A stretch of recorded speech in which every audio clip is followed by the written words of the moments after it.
ready? Let's go.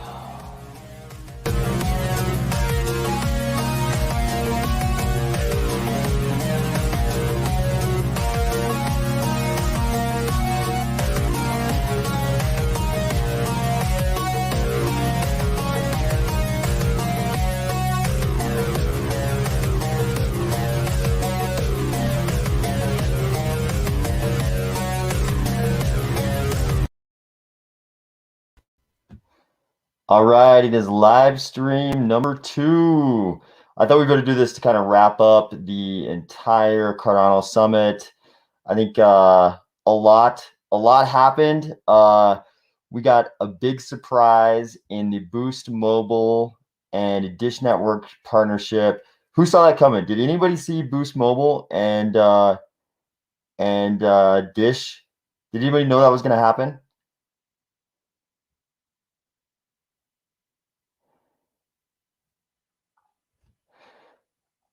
Let's see.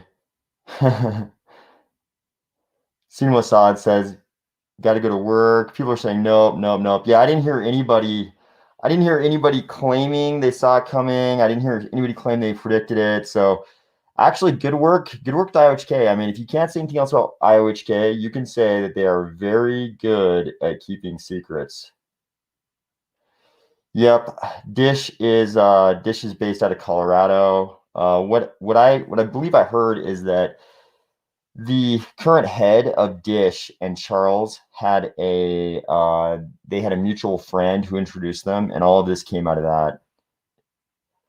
Were you guys stoked? I was super stoked because, of course, like I think a lot of us were hoping for a big nation state deal, something like that. But to get, yeah, exactly. Zachary Barnes just said it.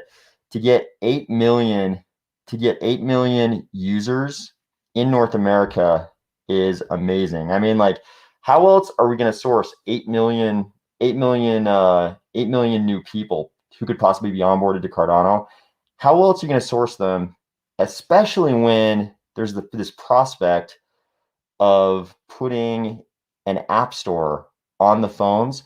So not only do you onboard them to possibly being in the ecosystem, but you can onboard them in a way that no one has ever been onboarded to Cardano before. Let's see.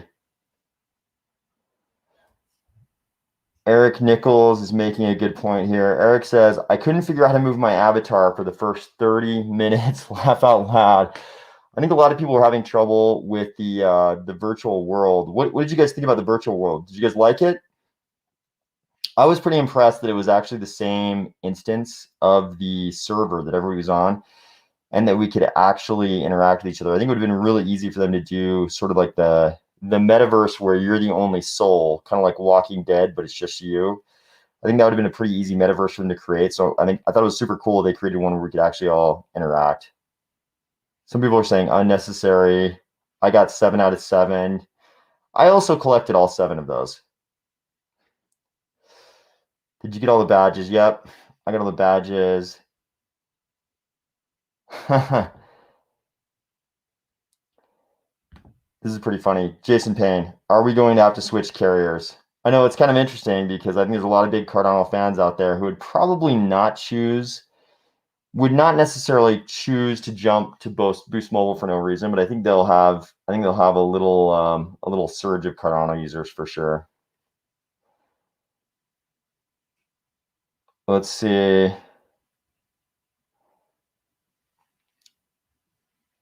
This is one I haven't watched yet. Army Spies, did you catch the stake pool ranking update talk? They haven't uploaded the replay yet, and I missed it. I also missed it. And that was one I actually did want to see. Will this be uploaded after it's 2 a.m. here? Yeah, this should be uploaded. And unless something horrible happens on the stream, then I don't think the world of YouTube needs to see. Then this will probably be uploaded after. So feel free to hit this act if you got to work in the morning. It's super late for you right now.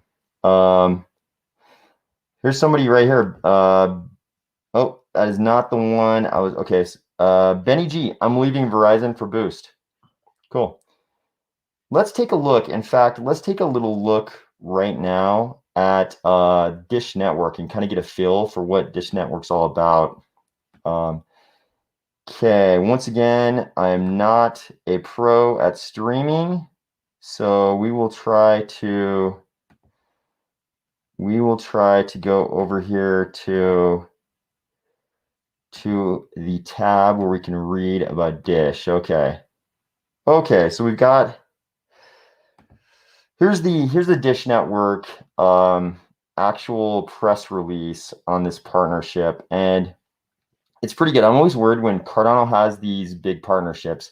I'm always a little bit worried that we're going to get some kind of an IOG announcement that paints a version of the deal that sounds great to us. And then we see the partner's version of the deal and it doesn't sound so great from their perspective. We haven't seen that yet in Cardano, and I'm glad. And this is no exception to that. They seem to be super stoked that they're kind of like in the blockchain space. And I think that's kind of a big deal for a network like Boost.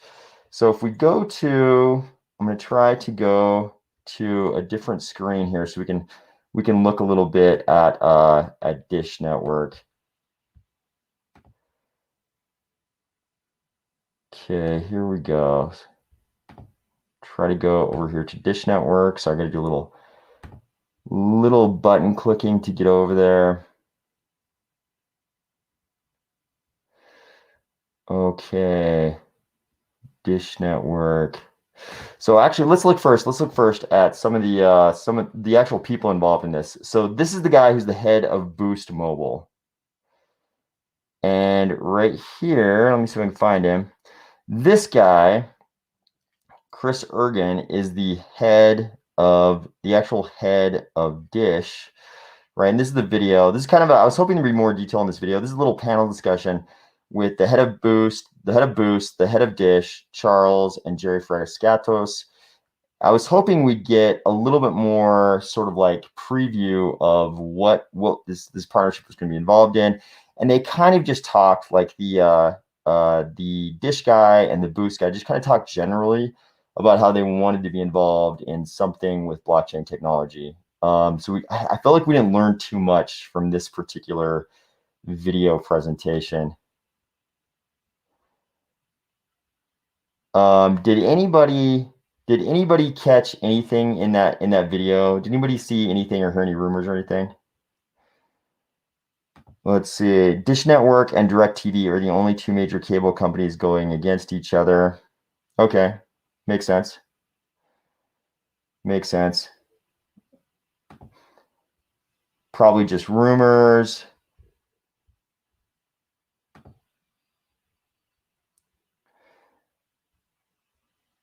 Let's see. A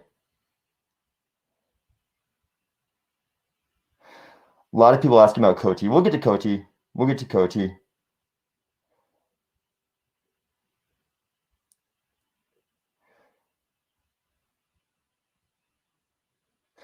Yeah, okay. We're gonna address.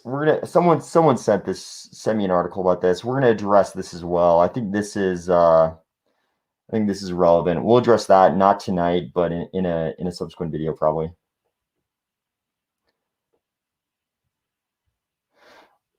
Okay, yeah, let's look a little bit at Dish Network, just kind of as an entity, so that everybody has an idea of the scale of this company.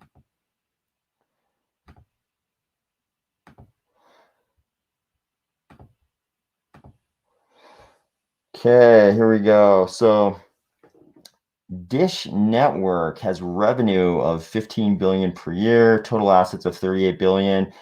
You know, Fortune 250 company. It's been around for 41 years, guys. This is a legit company. I mean, it'd be pretty hard for us to come up with a partnership with a Fortune 250 company that was something more than them, that could possibly be something more than them just wanting their customers to have like, you know, a crypto method of payment. I think it's pretty significant that they have both a mobile carrier they're rolling out a 5G network. I think somewhere in this article it says that they think they'll have a 5G network covering some very significant percentage of North America by, I think, sometime in 2023, which I think is pretty significant. Here's a little bit on that.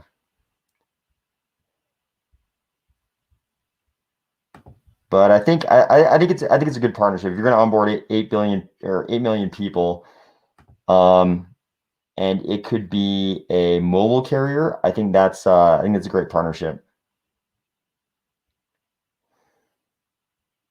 Okay, yeah, more comments about the 5G.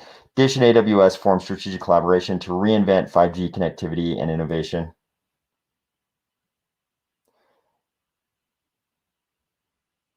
Yep. As well as satellite cable. I think it's really interesting because I think anybody who thinks at all about cable TV, I think probably everybody would agree that upcoming generations are going to have much less use for cable TV than their parents did, regardless of whether it's actually provided by cable or coming through a satellite dish, because streaming from a laptop or a phone onto your TV is too easy and provides too much diversity of content these days. But for certain like demographics, I think cable's probably still relevant. Yeah, James Holden is saying exactly what I'm thinking. Dish is big in retirement homes. Yep. Pablo Martinez, I think this is a good step toward better customer data privacy. Yeah, I think they may have even mentioned that in the video, either the Dish guy or the Boost guy maybe actually mentioned that in the video. Critical Unseen says, I don't own a TV. Yeah, I have friends who also do not own TVs. I have a TV which I pretty much only use to stream stuff from my phone or my laptop. Never watch TV, only YouTube.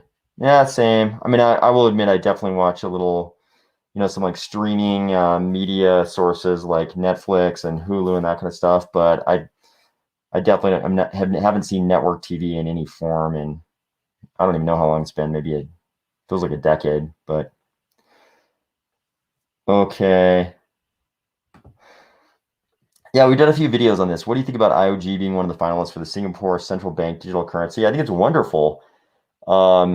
Singapore is sort of a super interesting. I mean, it's like globally interesting. It's it kind of stands out as a very successful social and economic experiment. I think it's fantastic. I think any blockchain project, if they're going to choose one place in Europe, one in this case a city state, but one place in the world, if they're going to choose one place, either a single city, a city state, a small nation state, it's like I think Singapore is going to be on the list every single time. Singapore is insane. Yep, I agree in a good way. Okay. Metcalfe's law benefits Cardano a lot more than Boost, 3x the user base. Yeah, I think it's great from a network growth perspective. I think it's a great partnership. I agree. They have an amazing orchid garden. Singapore. Yep.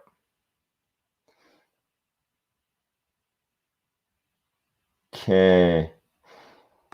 Did the Cardano Summit meet, exceed, disappoint your expectations? It was kind of interesting. I think I think it exceeded my expectations. I think it would have been great to have an announcement of some kind of nation state partnership. But as far as the execution of the Cardano Summit, I think it exceeded my expectations. For me, the metaverse was way better than I expected it to be. And the actual orchestration of the summit was also better than I expected. So it was good. Okay.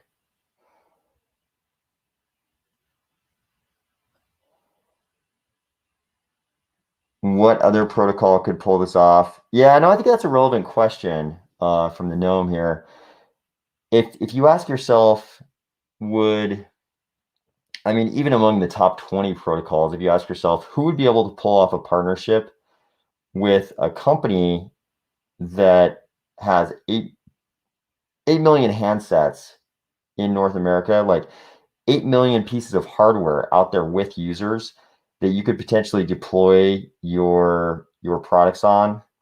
I don't know who else. I mean, nobody's going to partner with Ethereum right now on something like that because the transaction fees are too big a problem. I think, did everybody see the news about Bitfinex? Apparently Bitfinex tried to move, what was it, 100 grand worth of Tether, and they accidentally set the gas fees to maximum somehow, and they spent 23 million in gas fees to move 100,000 of Tether.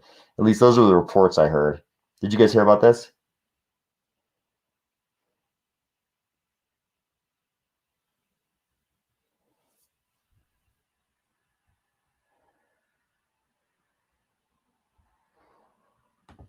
Patrick the Plumber says tons of families have cable. Yep, I agree. Lots of people still have cable. The gnome didn't hear. No. Daniil Wiggins heard about it. Yep. It's all over Twitter. I haven't seen anything obviously out of Bitfinex. Not that a company like that would like to broadcast such a huge boat of fail, but okay. What would be the best venues for a stake pool operator to advertise? I don't know. I guess it depends on your goals, like what kind of stake pool you are. I think there's a big difference between being sort of a multi-pool operator and trying to achieve those levels of scale, and being a single pool operator, and also if you're sort of a mission-driven pool or not a mission-driven pool. Obviously, I'm not a stake pool operator, so I don't know. But I'll bet if you hit up those stake pool operators, they could probably give you a few hints. There's definitely some very nice stake pool operators out there.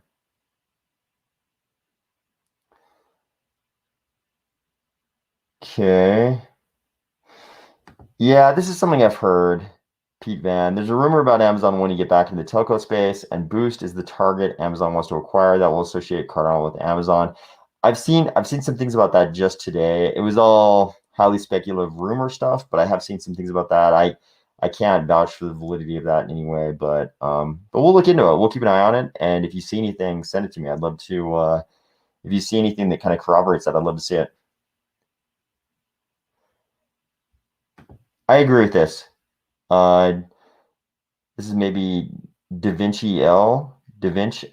I hope Cardano uses the same metaverse next year and just makes minor upgrades.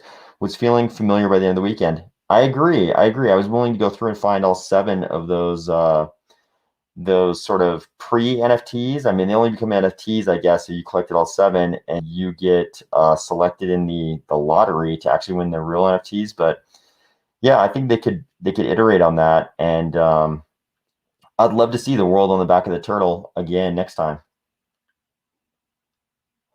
Okay, what's this? Dan Boston. Dish Network has agreed to pay AT&T at least $5 billion over 10 years for network access amid a feud between Dish and T-Mobile. Yeah, I mean, telcos are gigantic corporations, and there's a lot of dispute. I mean, they're all, it's weird because they're utilities. They're utilities in Dish is like a utility in the sense that they're granted satellite spots, and different portions of the spectrum and things like that. And there's so few players on the scene, so yeah, we'll see if that has any relevance for the Cardano deal. This is what I'm excited about. Anthony Sherry, Cardano DApp Store, Atala Prism partnership, etc. The Cardano DApp Store, I think, is especially big. It's especially big given Boost, right? Charles has been talking about the Cardano DApp Store, saying that was in AMAs. He was responding to questions like, what will be the real road to mainstream? And he said, hey, the real road to mainstream is having a DApp store that's freely available to the mainstream. And he even said prior to the summit that the players in the best position to pull that off would be telcos. So I think the DApp store is gigantic. If you could put a Cardano DApp store in the hands of 8 million mobile users, that really does become industry defining news. That's something brand new. Okay, here's a good one. Are algorithmic stablecoins, Djed, going to undergo the same scrutiny as the ones that are pegged to a currency or backed by a currency? We don't really know. I mean, all we have to go on are what the regulators are saying, what kind of rhetoric they're spouting. And the rhetoric they seem to be spouting right now is just 100% anti-stablecoin. I haven't heard any of them really talk about algorithmic stablecoins versus straight like reserve asset stablecoins, but they seem to hate stablecoins of all forms. So we'll see if they see any distinction between algorithmic stablecoins and regular sort of like reserve stablecoins. So we'll see. We'll see. DApp store is huge. Crawford Fortune. I agree. DApp store is huge. This is okay. This is relevant. This is relevant right here. We don't have Boost or Dish in South Africa. Yeah, I think this is very relevant. I think this is something that Charles is already thinking about. So even in that, I believe it was in that video with the head of Boost and the head of Dish, Charles was already, I believe it was in that video, or it might have been somewhere else in the summit, but he was already talking, he was kind of already hinting at the possibilities for something like Dish in the developing world, which is why I'm pretty glad that this is not just a deal with a Boost, and that we have a Boost Mobile that's actually owned by Dish Network, because they're already providing internet connectivity to people in rural areas that don't have connectivity. So I think Charles is very much cognizant of the possibilities of Dish using their satellite slots outside of the North American market. And I that's part of why I'm so excited about it. So I hope that's the case.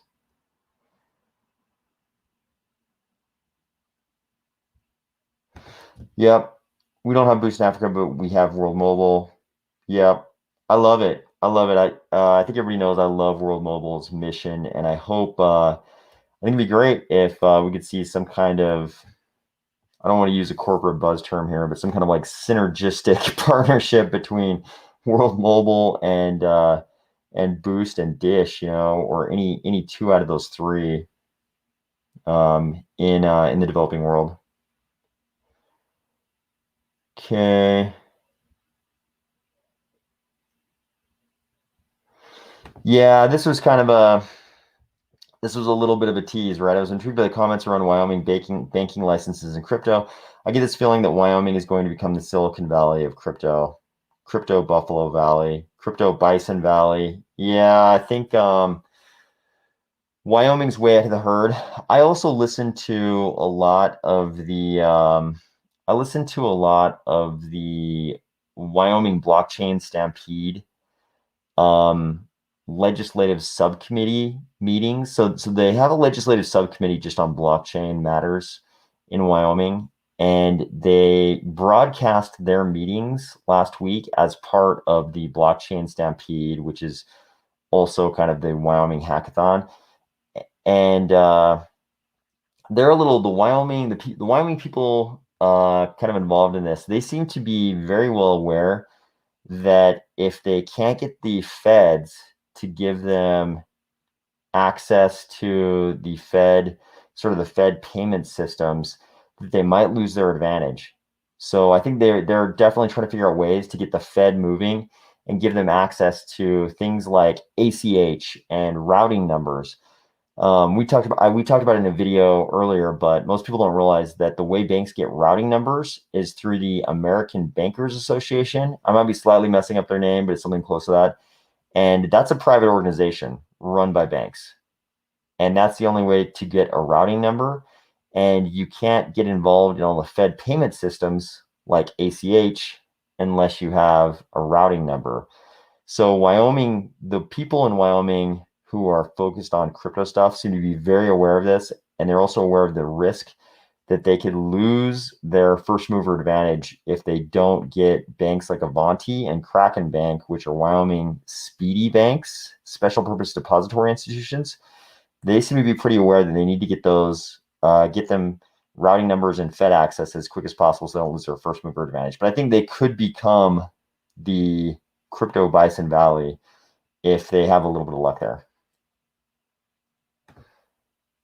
Hey, Caesar Cat, how you doing? Let's see. It seems more familiar worldwide than DirecTV, so it made sense to me. I'm not sure what that's a reference to. Maybe that's a reference to this.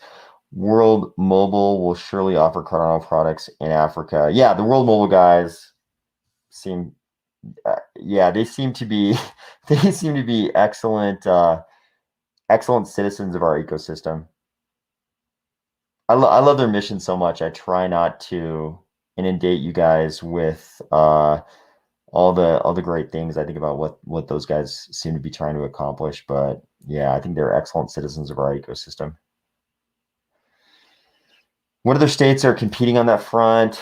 So I heard in that legislative subcommittee meeting, I heard them talk about, God, I'm going to screw up the states. If I try to name the states that they were talking about, I'll probably screw up exactly which states they're referring to.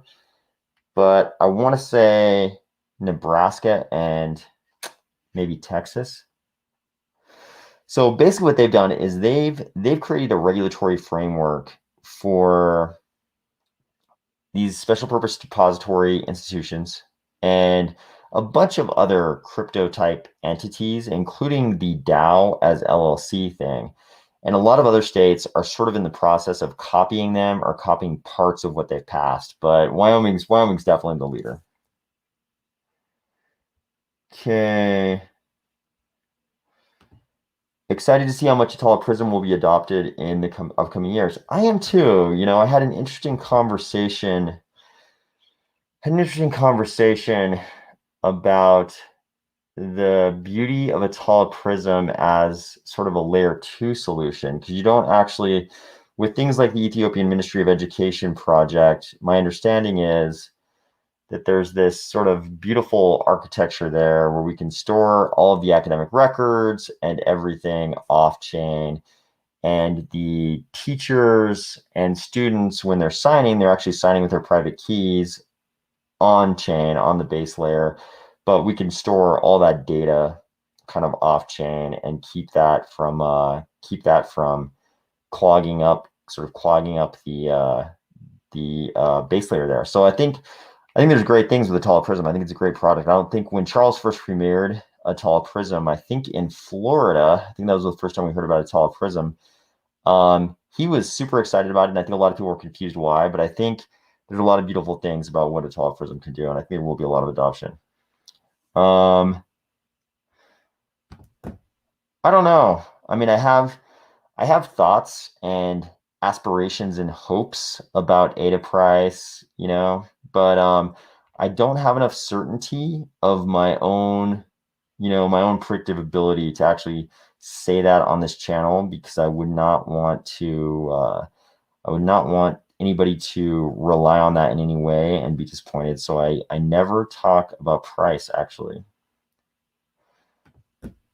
That's a cool name, Black Pill Neo. I like that. Hello, thank you for the content. Thank you for watching. I appreciate it. Okay. Charles speaking in Washington, D.C. this week. Any thoughts? Yeah, I mean, I think Charles is very aware of the fact that we need to, if we're going to be the good thing about Charles is I feel like he's a realist in the best possible way. And I think he realizes that if we are to have a good outcome sort of regulatorily, we need to start lobbying in all the right ways. So because Charles has that approach, and it's not a let's ignore Washington, I feel like it's great that he's going to Washington. I think he will be a much more effective representative sort of all crypto than a lot of people might.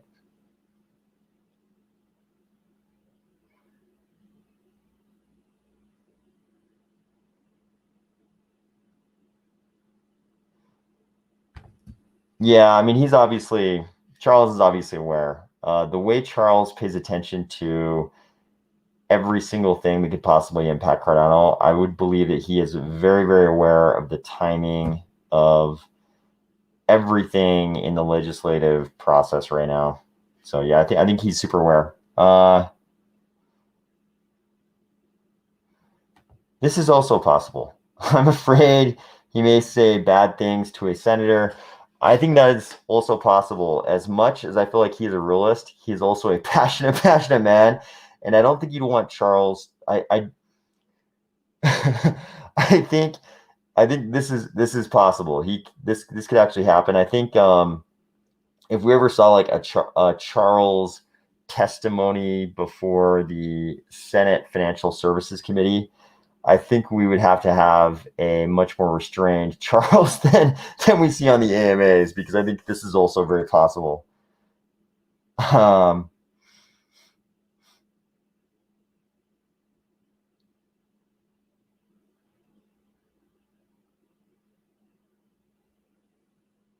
Yeah, a lot of people are posting comments about Chainlink. Yeah, I think the homegrown Cardano sort of Oracle projects are probably not I don't know for a fact, but I'm guessing there's a chance they're not too stoked about it. But I mean, let's face it, Chainlink is definitely a big player in that game.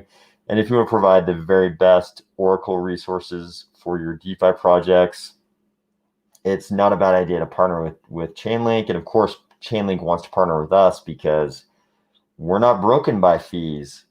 And Ethereum is, and Solana, there's definitely a growing perception that their lack of decentralization is a problem. So it's like, who are you left with? And of course, Chainlink is gonna want to partner with everybody. So yeah, I think that was good news. Ed Mick, yep, I agree.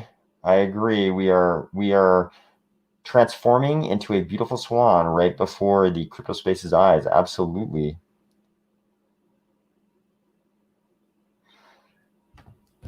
I wonder how the bison population went when they faced extinction. Now we might have Bison Valley to replace an almost extinct, worthless fiat currency. What did you guys think about the previews of the Crypto Bison game? What did you guys think about Crypto Bison? I thought it was a very Cardano approach, the way they described the birth of Crypto Bison. Charles found, or IOHK rather, Cardano found the students at the French video gaming academy, whatever it was. And that was a very Cardano way to go about creating a Crypto Bisons type game. We're saying looks cool, love it. I missed it. Is it uploaded yet? Bison equals not impressed. Is this live? I don't believe it is live. Felt sorry for Ada Rocks project. I actually don't know anything about Ada Rocks. I'm guessing by your comment that it's similar to Crypto Bison. I would also feel sorry for any like, music type Cardano game project. Video games in relation to blockchain got to step up their game. I think that's been true in a lot of ways. Certain types of games, I mean, definitely the types of games that have seemed to achieve some popularity are definitely a different type than a lot of the ones that are played by people, normal video games. Charles also has a game studio. Yes, he does. Yep, that's true. What's the name of the game he bought? Was it Legends of Valor? Is that the name of it?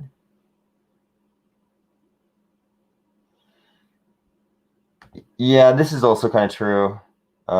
Stefan, gaming is huge potential, but all games at the moment are trash, to be honest. Yeah, I think that we're like in this process of figuring out which games actually benefit from blockchains and which ones don't. I think we're kind of in the process of figuring that out.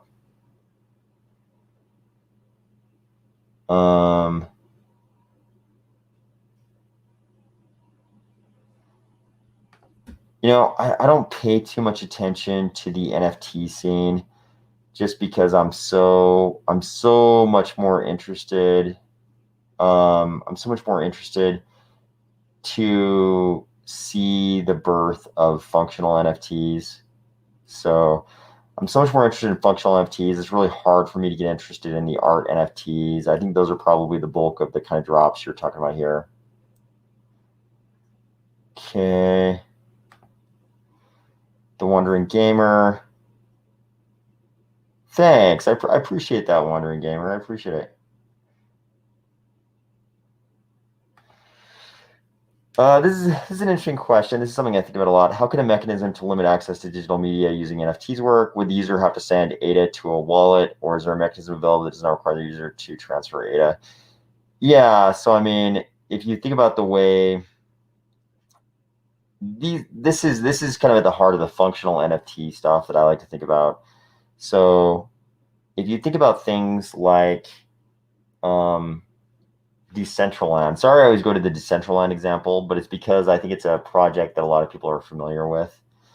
So in if you think about Decentraland, like you have a certain character there, a certain type of avatar, and they have certain clothes and things, and they're all NFTs, and only you can use those, right? Like you have a username in Decentraland, and only you can use that username.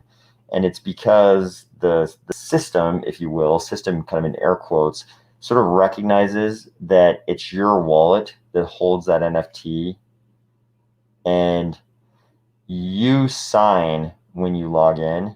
You sign from that wallet that holds that NFT, and then you're allowed to use that NFT within the system.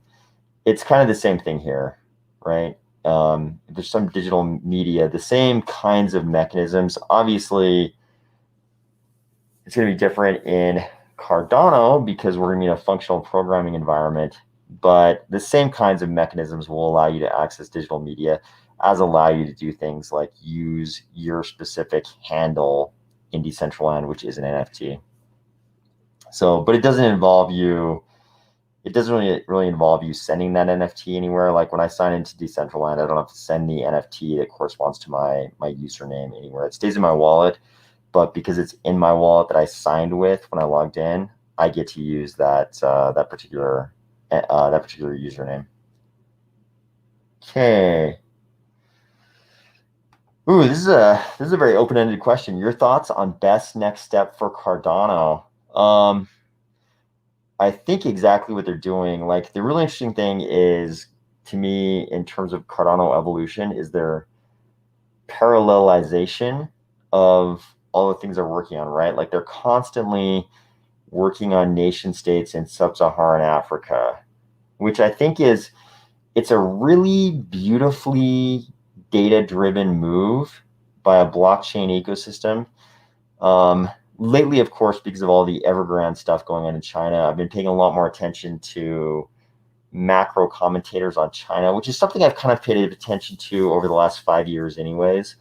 But recently, I've kind of revisited a lot of the commentators that I've kind of listened to over the last 5 years. And lately, they're all hitting the same point that a lot of, I guess it would be demographers, a lot of demographers are projecting that China's population will shrink by, I see predictions of 40-50% before the end of this century.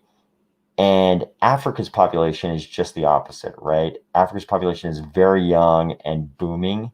And whenever we see those kind of like demographic trends, we tend to see, these very, very positive macro trends for those same geographic regions. So I think Cardano is definitely way, way ahead of the other blockchains and focusing so heavily on sub-Saharan Africa. And they're thinking really long term, which I love. So I think that is the next best step. But at the same time, because they operate with this parallelism, this parallelization of their goals, they're also working on the developed world with things like the Boost Mobile partnership. It's like, hey, why don't we try to get a DApp store in the hands of people 8 million people who own Boost Mobile phones. So let's onboard, 5 million in Ethiopia and then let's try to onboard 8 million in North America. And then let's also try to onboard, hundreds of millions via our Pan-African strategy. Daft Punk. Yep. People definitely seem to go to Daft Punk quite a bit. I actually hadn't really thought about Daft Punk too much. I kind of knew some people would mention it, but I didn't think that'd be the first thing that people would go to. Yep, I think this is a very good sort of visualization. Cardano goes where the puck is going, not where it is. Yep, I agree. Could you, Cohen Verhagen, could you expand on this a little bit? I found it a bit weird what Jeremy was saying about nation states. Are you talking about, so you're talking about Jeremy Firster, I think. Could you expand a little bit? I'm not sure if I know exactly which of his comments about nation states you're talking about.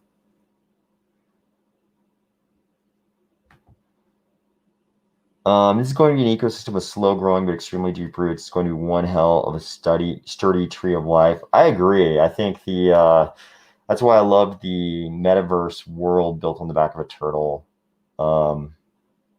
Yeah, I mean, good way to describe it. I don't know.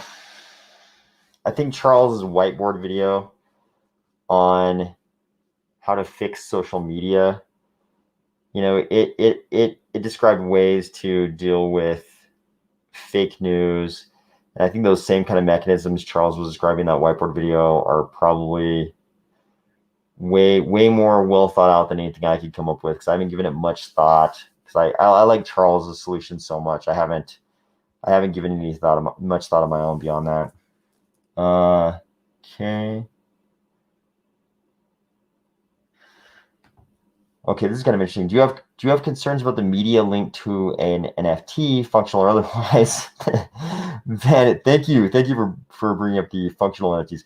Vanishing in systems like IPFS when you're using a centralized pinning service. Are there other solutions? Yeah, when I think some of the very first sort of functional NFTs I was ever involved with, they also involved some media related to the function of those NFTs being in IPFS, and I was a little bit disappointed that we still had to use IPFS, and there wasn't some kind of like more directly on chain, way to store the data. But I think data storage is why Charles is so concerned about having the sort of plethora of proofs of blank, right? Like he did a big video, the 1 to N video, where he said like, okay, right now we have proof of stake, but we'll probably also have proof of memory, proof of merit, proof of storage, all these proofs of blank, because it is a problem right now. Like you would not be able to store all that media on chain. We don't really have a chain that could store them in the base layer and still achieve the other legs of the blockchain trilemma, being decentralization and scaling. So,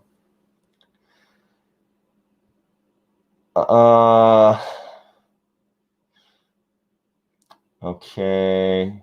Some of these people are asking some good questions, but they're a little bit too. Some questions I think are really good questions, but I skip them because I think they're a little bit too polarizing sometimes.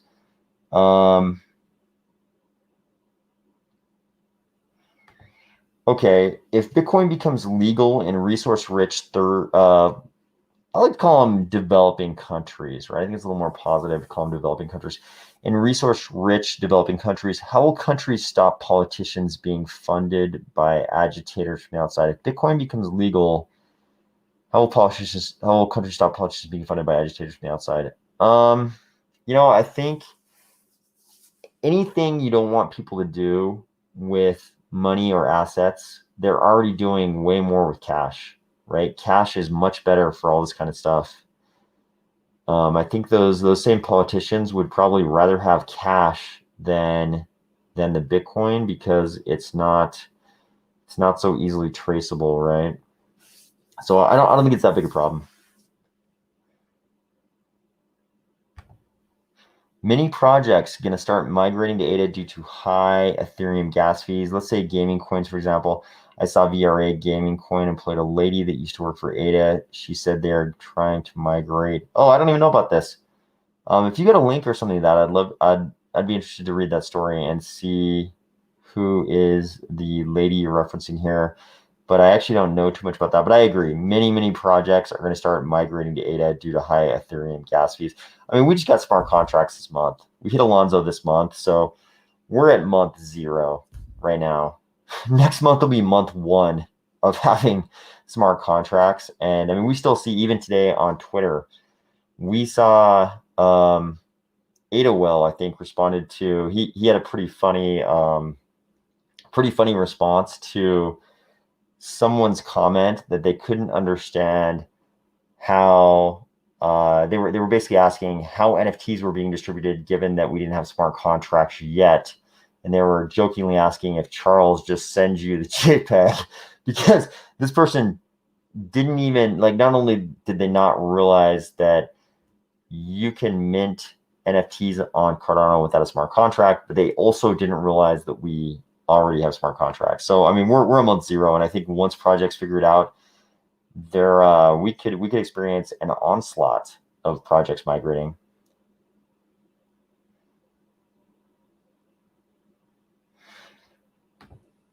I love it. I love Charles's comments on this. So I believe what you're referring to is Charles's comments on the DApp store, that he was going to allow any dApps to come into the DApp store, but we would also have this certification institute at the University of Wyoming, which would certify dApps, and they would get, kind of the equivalent of a blue check mark within the DApp store.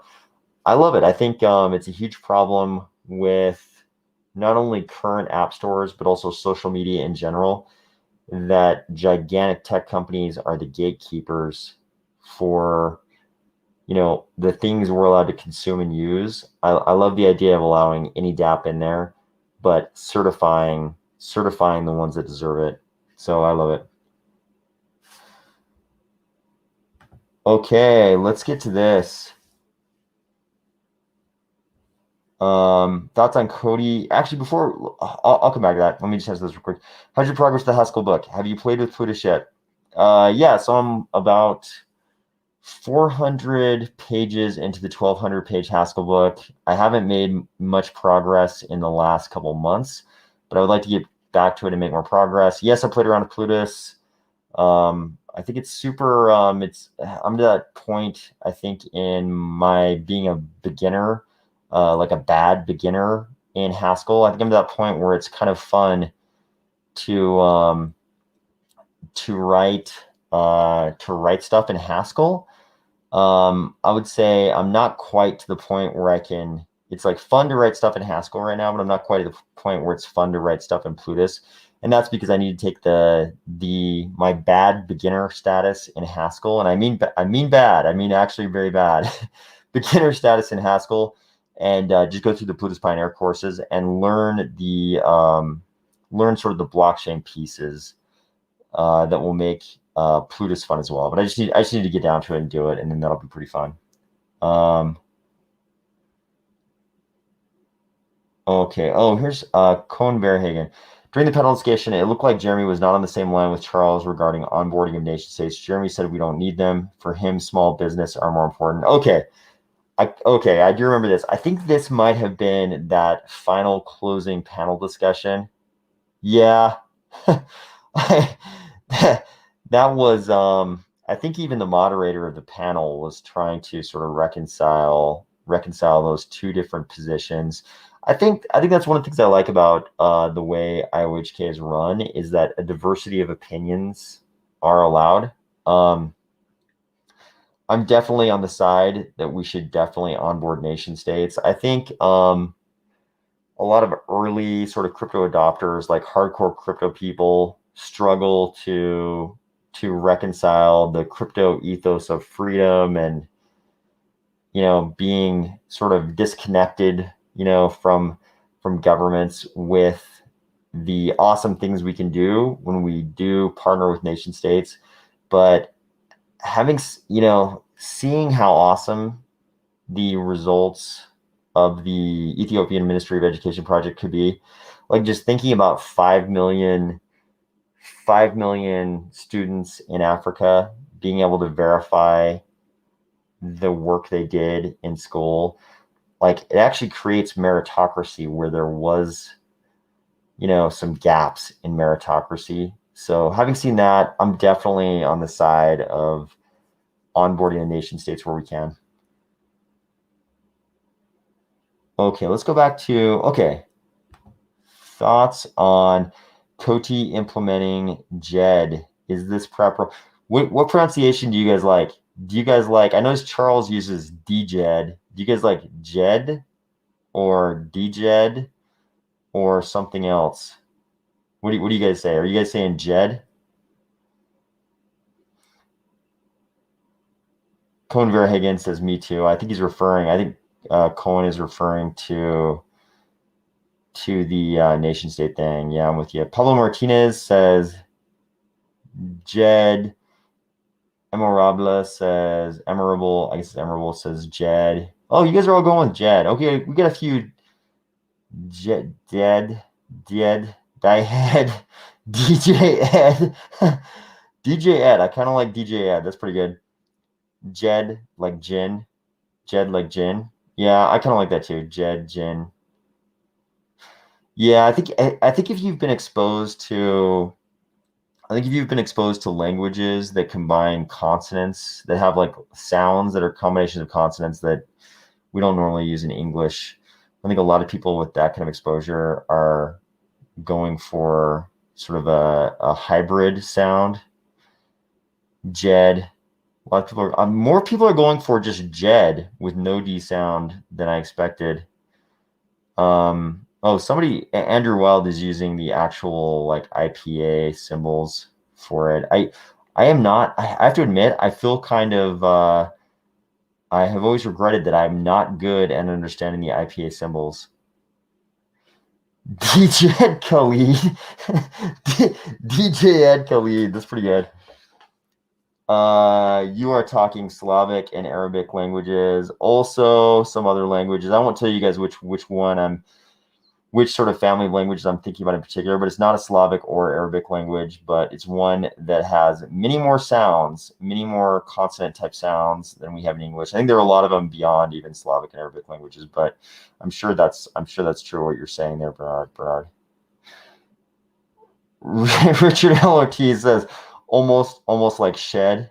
Yeah, I kind of like the smoother sounds to it. Bernard says Hebrew. Yep. It's photonic languages. DJ Ed Mac. Okay. Let's look. Let's go to the Djed website here and just check out the website for me who hasn't seen it. I'm sure most of you have seen it, but let's kind of cruise over to that website and just check it out if I can find it here. Here we go. Yeah, so here's the website. Many of you probably noticed that Shahaf Bar Geffen said you could cruise over to the website right now. And I think what he was trying to say was, in the coming weeks, you will be able to mint Djed at the website, which is djed.xyz. So that's djed.xyz. The extension is in .xyz, which I thought was a very interesting choice. But he was saying in the coming weeks or coming days or something like that, you'll be able to come to this website and mint Djed. And then he also said, you can go there right now. And I think what he was saying was the website itself is live, but I think he probably, if he could go back, he probably said, but you should be aware you can't actually mint coins right now. Right now it says accredited investors contact us to be whitelisted for the minting of Djed reserve coins. If you listen to this channel a lot, you will be aware that the accredited investor issue is something I have talked about many, many times. And one of my biggest fears about sort of SEC full regulation of the crypto space is this: the difference between capital formation when you're only allowing accredited investors and capital formation when you allow anybody is extreme. That is a very extreme difference. And that's one of my biggest fears about regulation of the crypto space. So it looks like I actually don't recall seeing that when I looked at that sort of moments after Shahar Bar Geffen announced it. And so that might have been an addition in the last little bit here. Bernard says, first time viewer here, definitely earned a new sub. Thank you, I appreciate that. Alan Wu says, Djed, like DeMar or DAnthony. Would you, so DeMar, I would probably say DeMar, but then I would probably say DAnthony. So I'd probably pronounce those two differently. Are you talking about more like the D, like the hard E sound, or the duh, like DeMar? I'm guessing you meant this as DeMar and DAnthony. I haven't actually known any DeMars. I've known of some DAnthonys, but Djed. Yeah, let me know which one you're talking about there, Alan, if you're saying Djed or Djed.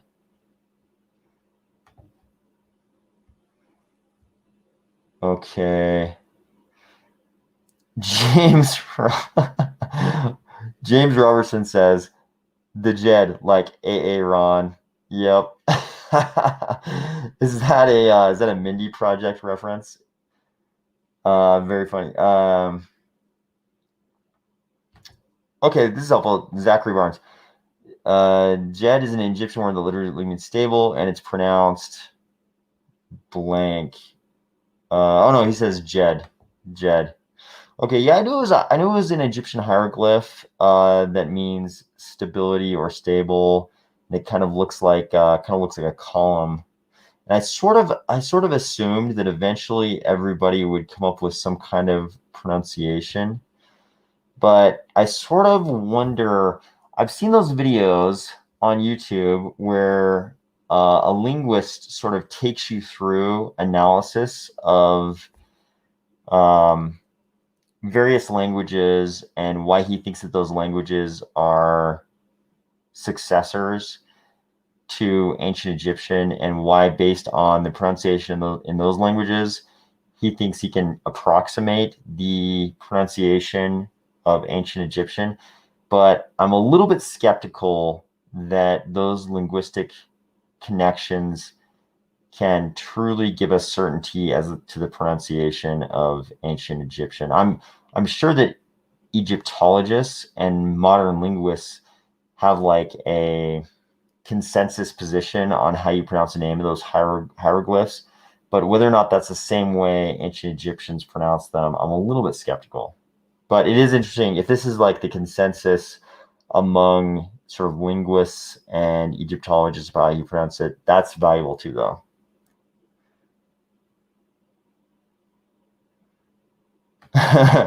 With such an easy name like it, I think the stablecoin is going to need to rename for mass adoption. That could be.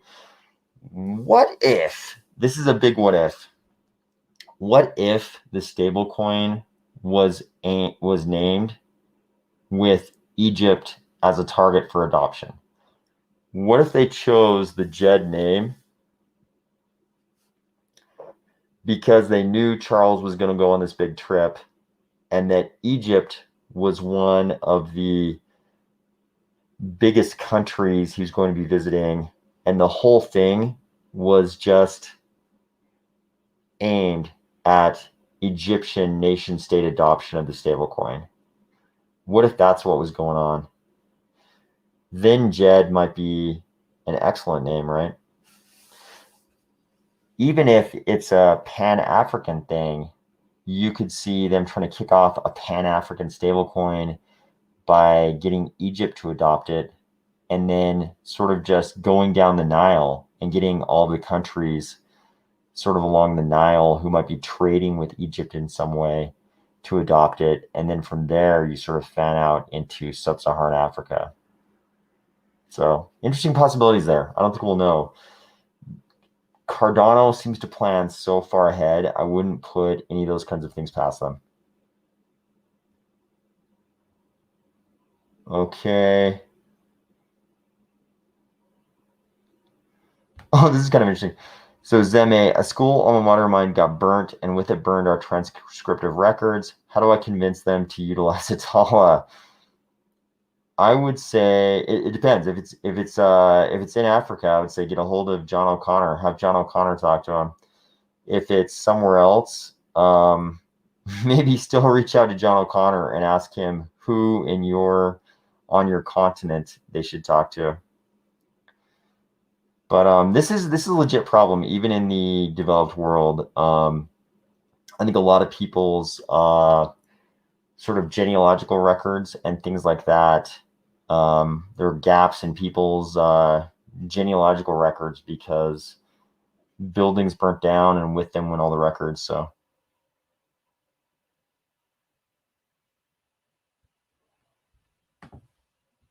Charles is definitely a genius in understanding that ADA could not have an official ADA USD, and using Coty to Djed prevents him from turning up Djed.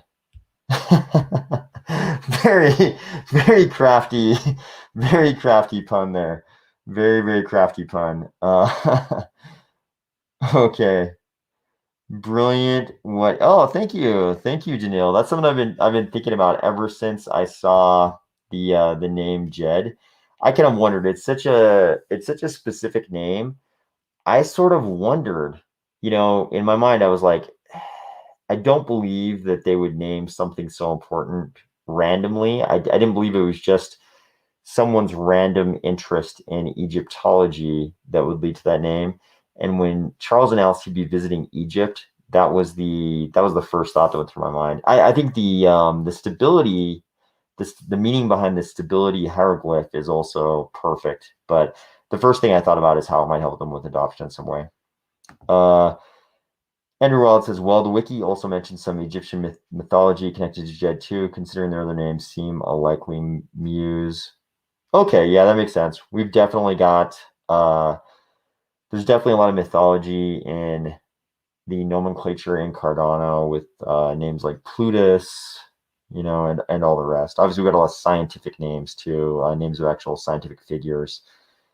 Ada Lovelace, Byron, all of them. Okay.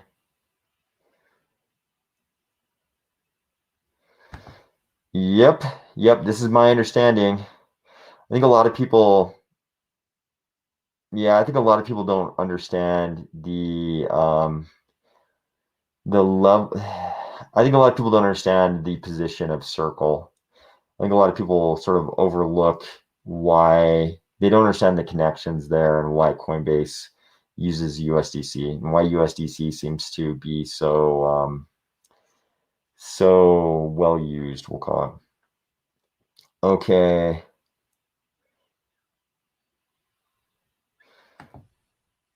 Oh, no. Yep, I agree. Yeah, no, I remember when the research paper came out, even before the research paper came out, I believe we heard that name from Charles, and that was all before Egypt was rumored. I agree. That's why when we heard that he was going to visit Egypt, it kind of made sense to me.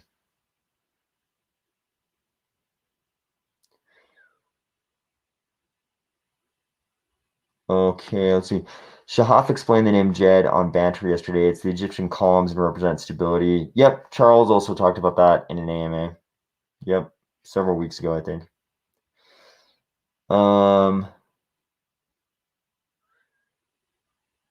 Yes. If anybody is confused, we were talking about USDC a second ago, and USDT is in fact Tether, which is associated with Bitfinex.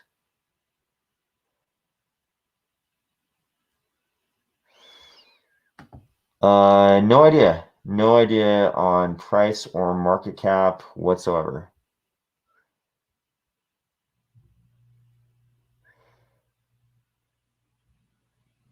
Oh, Omar's got a little info about Egyptian politics here. El-Sisi is very progressive and is doing a lot of good for the country in terms of innovation. I wouldn't be surprised if Ada is on his calendar. I love it. I actually have not looked. I actually have not looked much at current who's holding current government positions in Egypt. So this is really good information. I was kind of curious about that. I assumed it was someone who was going to be a little bit more progressive just based on the fact that Charles and those guys were going there. I think after his visits to so many countries, I think he's gotten probably a pretty good sense that it needs to be a fairly, there are probably certain characteristics that make a meeting with the head of state higher percentage chance of things going well. And I think they've probably gotten good at identifying that. And they're probably only focusing on nations where they think the people in charge are gonna match those characteristics. So that's great to hear, though. Okay. Daniel Wiggins, cool talk. Yep. See you tomorrow.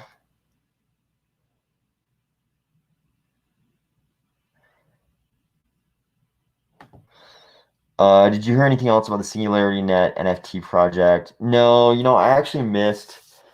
I think the session where I think I could have heard more about this. I kind of missed a good bit of that session, so I'm gonna have to go back and rewatch that, see if I can pick out any details.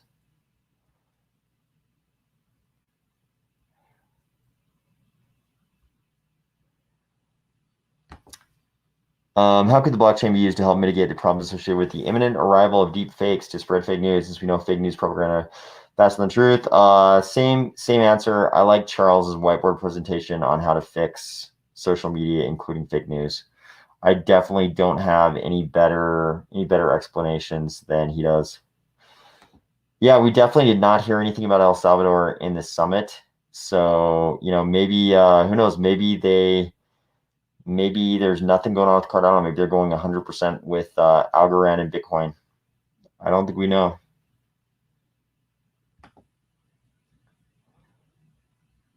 Yeah, I don't think we know.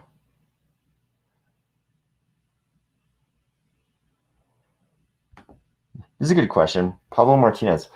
ADA has a pretty cool symbol with the A. What kind of symbol will Djed have?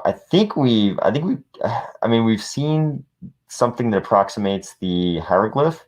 So I was assuming it was going to be that, but maybe something else. But I'm assuming it's going to be that symbol that approximates the hieroglyph.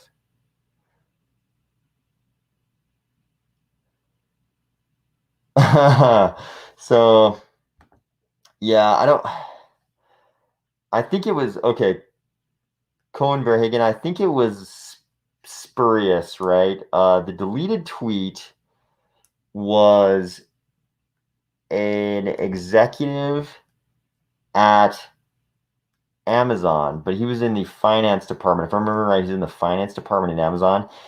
He was telling people to check out the Cardano Summit, and it looked like it might have been something, but somebody asked him about it on LinkedIn, and he followed up. And I believe his initial post was a LinkedIn post. I don't even think it was a tweet. I think it was a LinkedIn post. And he sort of followed it up, sort of implying that that nobody should read anything into it too deeply, and that it might just be his personal interest in Cardano. And also he was sort of in the finance department. Like he was some kind of an executive in the finance department. And you probably know how finance works. I don't know how finance works at tech companies of that size, but in general, you get a lot of people in some types of finance companies. It seems like every damn person is an executive. They all have some kind of executive title. Like every single dude is a vice president. So I have no idea if that's the case at Amazon, the Amazon finance department, but I don't know. So we don't know how big an executive this guy was, and he seemed to try to dismiss it as possibly just being his own personal interest. DJED, somebody's got a pretty funny DJED comment. There's almost 10 million people in Sweden. Man, I would love it. I would love it if we had something going on in Sweden. I don't know if you're responding to somebody else's comment, but yeah, I would love it if we had something going on in Sweden. I haven't heard anything about Sweden myself. Anyone else catch Charles mention proof of bandwidth during the dish talk? Reminded me of Helium Network a bit. I don't know anything about Helium Network, but I think Charles and IOHK would probably come up with many, many interesting ways to sort of optimize. I think they could possibly come up with many interesting ways to optimize, figure out how to leverage blockchain technology to optimize what Dish and Boost are doing.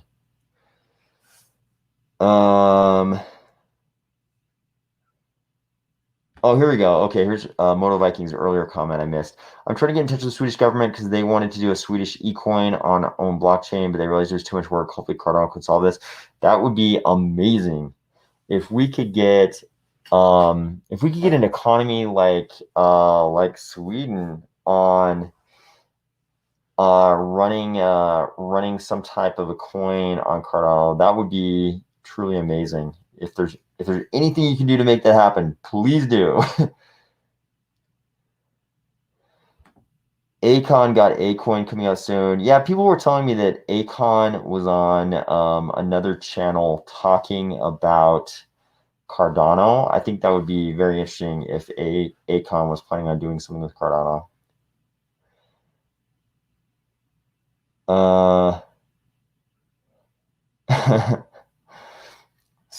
Caesar Cat.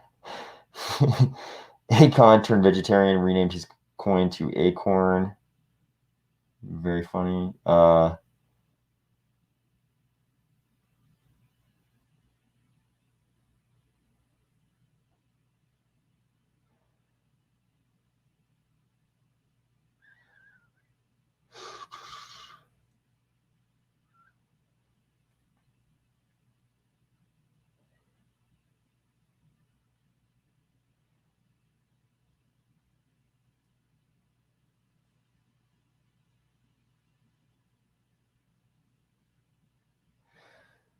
Okay. I missed the Crypto Bisons panel. Anything good there? Yeah, there's some interesting, unexpected stuff about the music in the game being. It sounds like my understanding from what I heard was that the music in the game was going to be algorithmically generated, which I thought was kind of interesting. I guess that was one of Charles's parameters that he gave to the French students developing the game, that the music had to be algorithmically generated. Apparently, had to involve Bison. I'm really curious to see the final version of the game, or not even a final version, but a playable version of the game. At this point, I'm mainly thinking about playability of this game. It's super outside the box thinking. It sounds like you're building bands, like music bands of Bison, and there are various types of NFTs involved. The Bison can wear different things, play different instruments, and then you're kind of giving the game inputs to algorithmically create the music. So very outside the box. Right now I'm mainly, the questions in my head mainly revolve around the playability of the game, whether or not it'll actually be fun. I think it'll be a really interesting experiment about what games can be, what blockchain related games can be. But I'm very interested to see how fun the game actually ends up being. So what metaverse projects in Cardano? So yeah, if you follow these videos, you probably know that I'm like super interested in anything involving a true metaverse. I'd like to see all of them. The one that I probably know the most about is Cornucopias. I'm very interested to see how their game turns out. I've seen other people who seem to be in earlier stages of development talk about building out metaverses that sound awesome. And in some ways, I like a lot of, there are things about some of those projects that I like.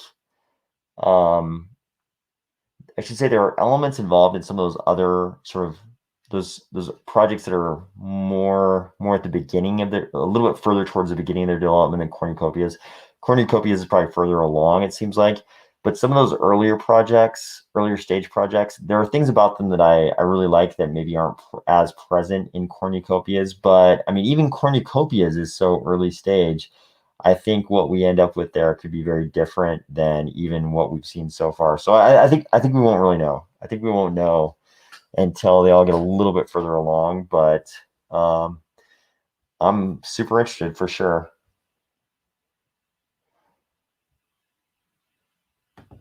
Oasis.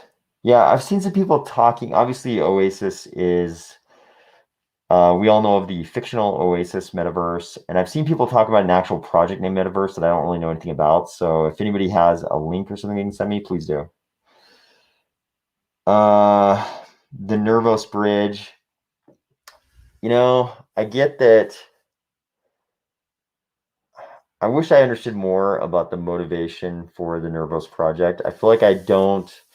I feel like I don't fully understand the motivation behind the Nervos project. I'd love to learn more so that I can understand exactly what's going on there. Yeah, this was this was kind of funny. This was in, I believe, that final closing panel discussion. Caitlin Long, I think she was just talking generally about blockchain utility for governments a little bit, and she said something, and Charles immediately shot back that IOHK would never be involved in creating vaccine passports, which is pretty predictable if you follow Charles's media he pushes out. And Caitlin Long she kind of tried to come back and like sort of reframe it to explain that she wasn't implying anything like that. But yeah, I think Charles definitely took that opportunity to make it clear that IOHK would never use like Atala Prism to create vaccine passports. So you might think that's good or bad, but he definitely made that clear.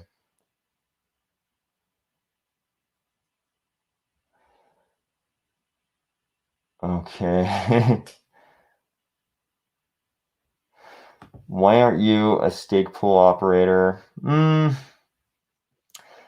actually had, I'm pretty familiar with that whole thing. We'll see. We'll see what goes down. But I've definitely had definitely a lot of people who approached me and wanted me to do various things with their stake pools, and nothing has quite, there people have made some very good offers, um, but nothing has quite felt right to me so far. So we'll see. I think there's still a little bit of there's still a lot of things I think of on the regulatory front, even as to something as seemingly benign as running a stake pool. And that's been the piece that's prevented me from just spinning up a stake pool. So I still think about those things, and I do get a lot of people hitting me up wanting me to do something for their stake pool or be involved in their stake pool. And people actually make some very nice offers, but it's more it's more based on principles that I haven't either taken one of those offers or just spun one up myself. So we'll see though. We'll see. Um, No, I read about Veritree. I haven't seen it. I haven't even read enough about it to totally understand how it's going to work. But the one or two sentences I've read are interesting. So I'll read more about it. I'll read more about it and try to learn. So the next time we talk, I'll know more about it.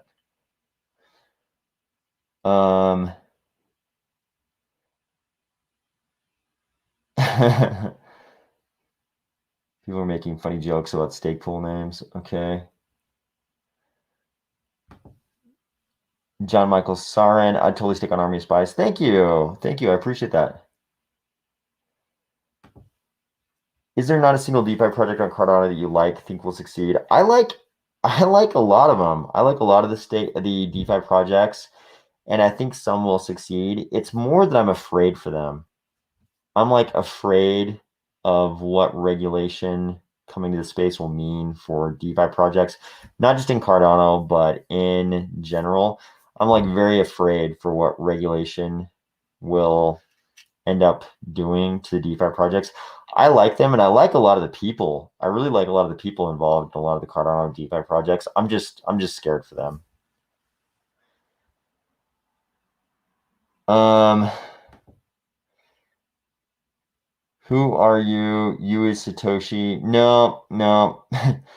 I definitely do not fit any of the characteristics of Satoshi, and I'm definitely not Satoshi. Um,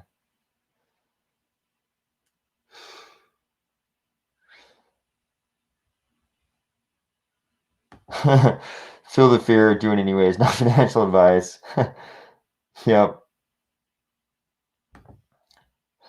I know Marlowe's DSL, and I originally thought Plutus was Turing complete. I subsequently heard it referred to as being a DSL. Do you know which is true? So there are. This is a really complicated topic. The Turing completeness of smart contract languages, and there's a really fine distinction between the language being Turing complete and the language being Turing complete and the system as a whole being Turing complete. And I would have to go back and read a certain article to express that in exactly the right words. But when you think about, so it's kind of two different topics you're getting into, whether the extent to which Plutus as a language or the whole system as a system are Turing complete, and whether or not it's a DSL. And Plutus is a subset of Haskell. It's kind of a big subset of Haskell, but it's not all of Haskell on purpose, right? It not being Haskell creates utility for us, but it's such if you start learning Haskell and you look at how much of Haskell is used in Plutus, you're so far for me, I'm very okay with it just being a subset of Haskell and not being all of Haskell, because once you sort of learn why it's not all of Haskell, it makes perfect sense and it actually adds utility for us. So I know that wasn't a very good explanation, but I'd have to, without saying something that might mislead you, I'd have to go back and brush up on a few articles to give you the fine-grained distinctions that are in that. Some of the smart contracts that are currently deployed on the system are time locks, and some of them are Plutus scripts. And if you go back and look at the tweets made by Smaugpool, he'll tell you exactly, some of those tweets tell you exactly how many are time locks and how many are Plutus scripts, and he'll even tell you exactly the difference between the two.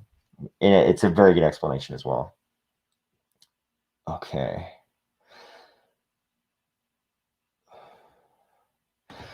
I think this is really the big headline that people are missing. Seems like ADA is robust and layered enough to weather failed DeFi on stablecoins. Exactly. Cardano wasn't built to fail if DeFi and stablecoins get regulated out of existence. That's what a lot of people are missing. A lot of people are missing that DeFi and stablecoins could get regulated into dust, and Cardano will still go on to achieve its mission. Okay.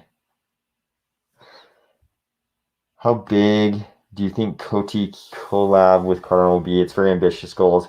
Do you think Coty has the resources, manpower to execute them? Yeah, I think I did a couple of videos. One of them was called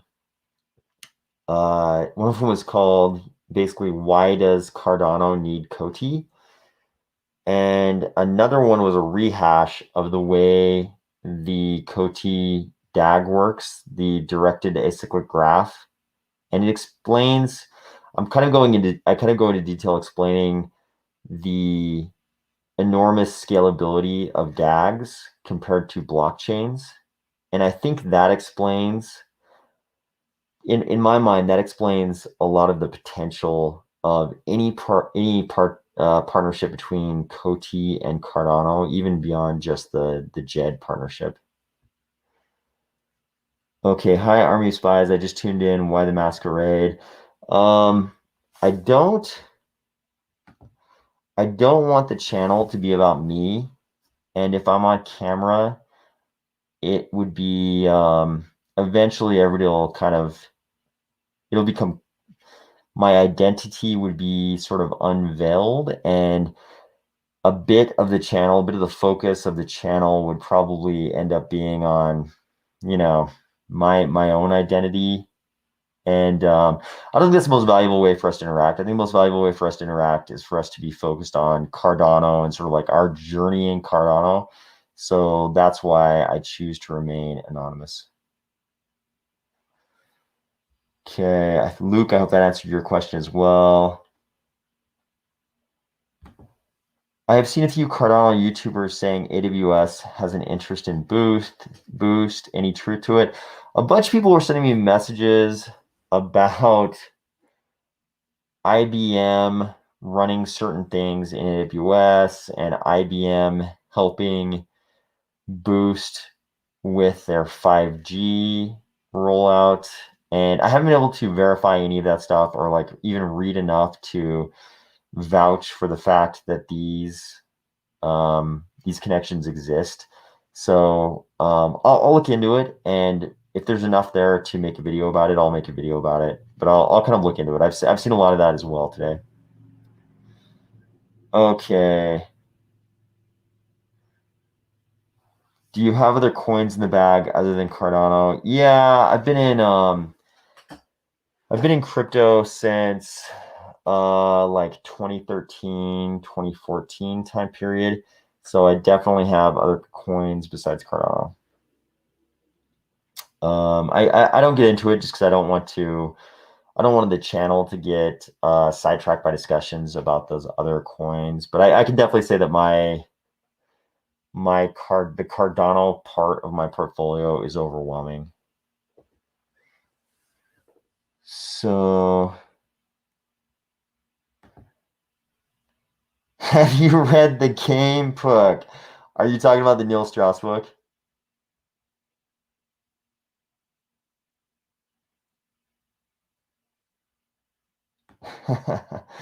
Do you think Cardano won the mass CBDC to be announced in November, hence why it needs Chainlink and Coty?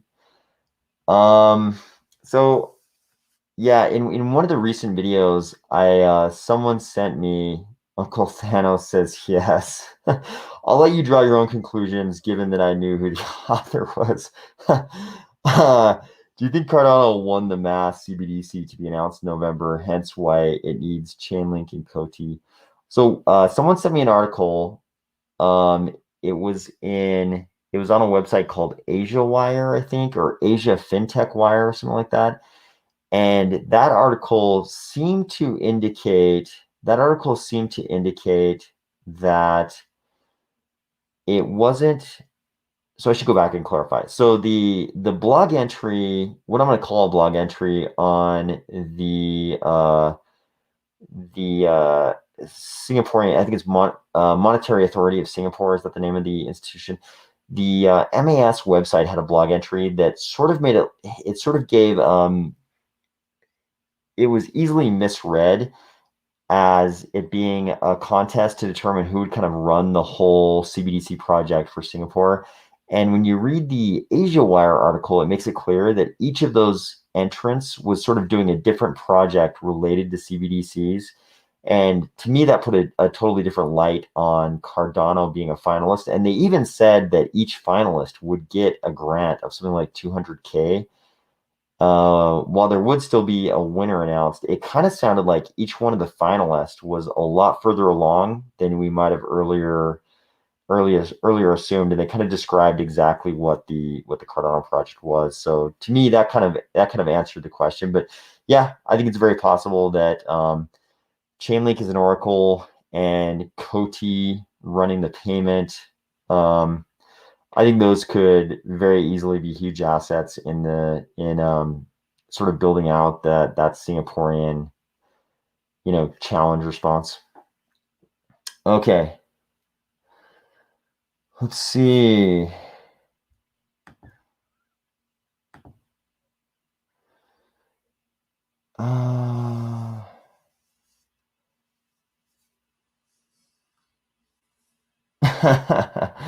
Bernard Conkin has pretty funny. Yeah, a bit of that third thing for sure, Bernard.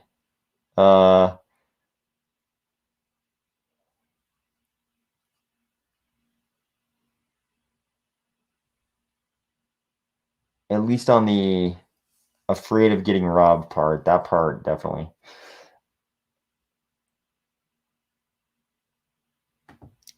Yeah, I also kind of missed the Hydra presentation. I mean, what were there? There were like 80 presentations or something crazy like that. And I kind of did miss the Hydra presentations. I saw people publish some really interesting infographics that explained a lot about Hydra, but I'd like to go back and watch the presentations proper. So why is Cardano not on par with ETH? I think it depends on what you mean. If you're asking why is Cardano's price not on par with ETH, you know, I won't get into it. I definitely have like a very strong perspective on that, but I won't get into it just because we avoid talking about price. If you're talking about the technology, I think I will happily make a case that we've already surpassed ETH significantly. Yeah, there was a homegrown sort of Cardano Oracle solution already before Chainlink.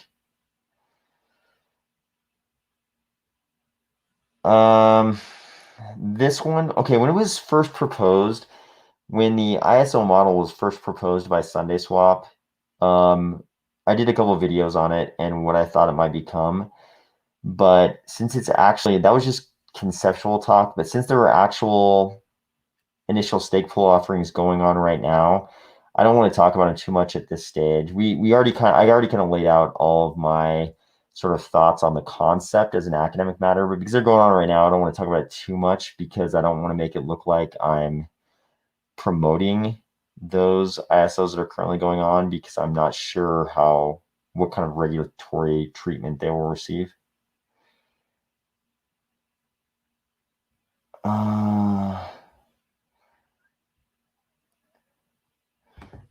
Yep, this is definitely true. Everybody talks about Ethereum. Everybody knows about Ethereum. Yep, definitely true.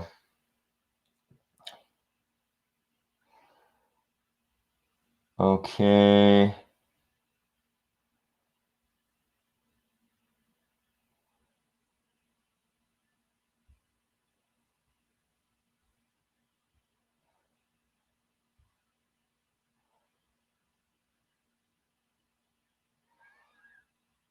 Ooh, here's a good question. Unseen Jordan. I am very interested in the answer to your question, and I do not know. We have various parameters in staking, as many of you know. We have various parameters, and one of them determines what is the saturation point of pools, and I do not know. This is a question I also asked myself quite a while ago, and I don't know the answer to it. If anybody has a link that provides the answer to this question, provide it. What I suspect is that no one knows the answer to this because it hasn't been determined yet. But I could be wrong. I don't know. I'd hit him up and ask him. Hit him up and ask him. They're on, they're all over social media, so you can hit them up and ask them. Yep, I can't even remember. I can't keep straight which one is K and which one is A naught, but I agree. I also think it's K. There are like three big parameters, right? There's K, A naught, and then I forget what the other one's even called, but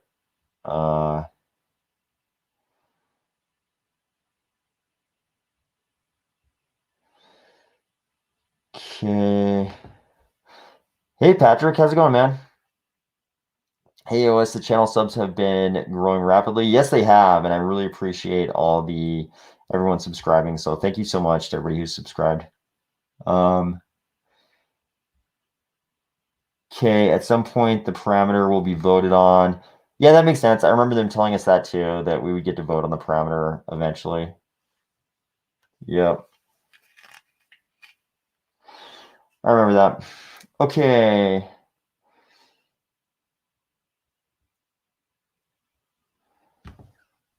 Yeah, this is certainly possible. I think it's certainly possible that we don't achieve mass adoption. If it was a certainty, if there was any story we could tell ourselves to guarantee that it was a certainty, then I think everyone would be in Cardano already. So I think there's no certainty. It wouldn't really be. There would be no risk in it, and all of the all the market cap would be in Cardano already if there wasn't a risk. I think there is a risk. I don't know if I think we would end up with an inferior or less robust chain. You could argue that would be a truism if there's less adoption, less people using the chain, fewer nodes. You could argue that makes a less robust chain, sure. But I think even if we never achieved mass adoption, I think if we didn't ever achieve mass adoption, it would be because crypto never achieved mass adoption. So we wouldn't necessarily be less robust than the other chains. But we would be less robust than if we achieved mass adoption. Yeah. Okay, let's see. How about this? Let me ask you all, what do you know about this?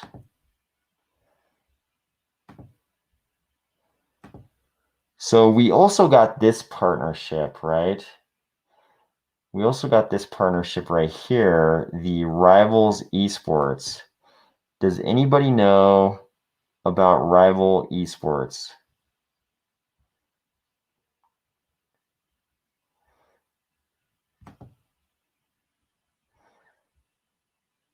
Does anybody know about this one?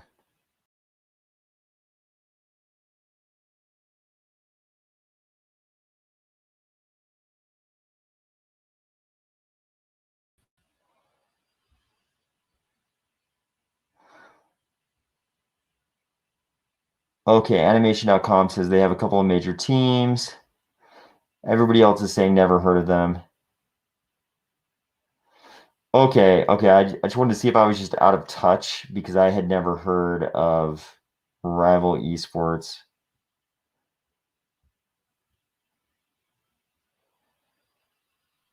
Francis Prasetio says yes, especially with professional sports teams in USA.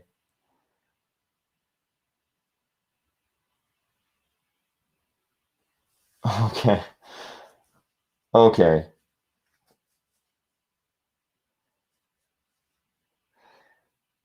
Anti-Claus says, I think they're more than just esports. Think fantasy football and baseball odds. Yeah, I kind of get that impression just by surfing their website. Uncle Thanos says, EG, OG have heard.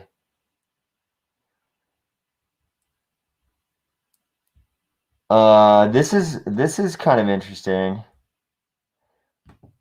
What do you guys think about this comment from Unseen Jordan? I truly think the min swap was a Trojan horse meant to derail the trajectory of the price the week before Alonso. Interesting theory. I haven't heard anybody say this. I've definitely heard people be very critical of min swap and the way that information about their struggles with concurrency was sort of disseminated so publicly. I haven't heard anybody say they thought it was a Trojan horse. I've heard people be very critical of that, but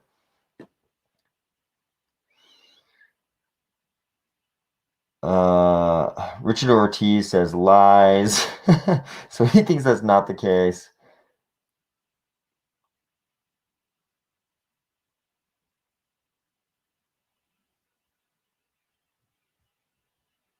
Oh, Dan Holbrook told us A naught is pledge effect. That's right. Yep, you're right.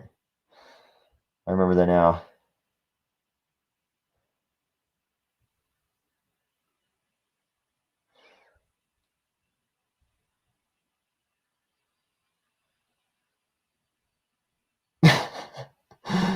Min swap gate. Okay, let's not create any gates.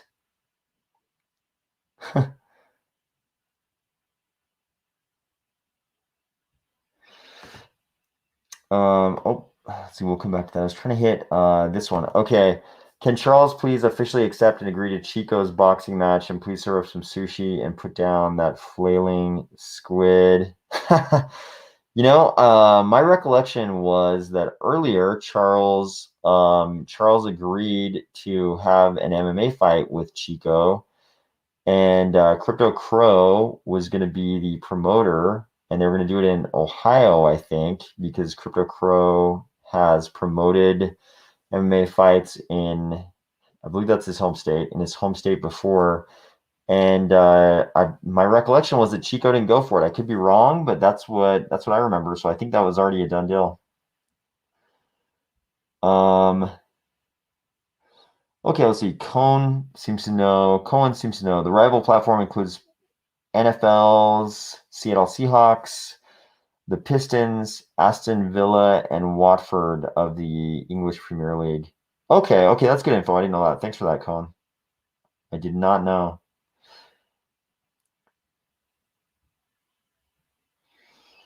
Min are pioneering fair SPOs. Be nice. Yeah, I really don't think that MinSwap was a Trojan horse.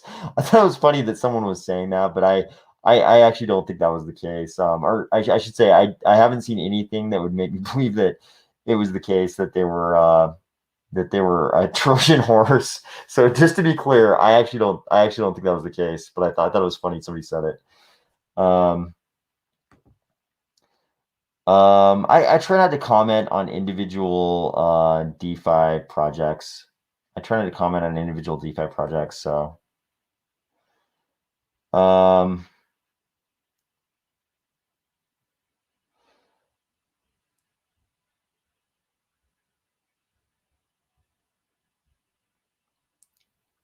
okay. Oasis Pro market deals. Okay, this is the Oasis thing that people are talking about. I don't know. I need to read about this. I don't know about this. If you have a link, send it to me.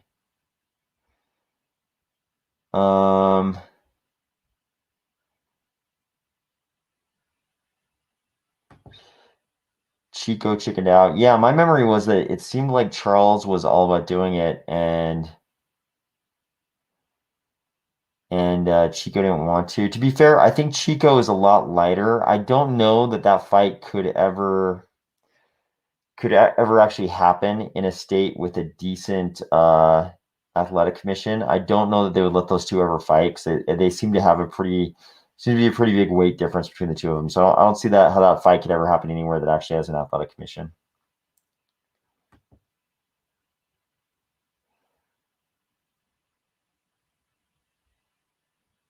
Yeah, I agree. I think this was the case too. I think like a lot of projects, they just needed to figure out how to do concurrency in UTXO. And I think they're probably just like a very transparent organization. And when they ran into issues with UTXO concurrency, I think they were just transparent about it. And of course, Ethereum maximalists blew it out of proportion. I think they were just like being very transparent about a hurdle they were surmounting at the time, and it got blown out of proportion by Ethereum maximalists, basically. I agree.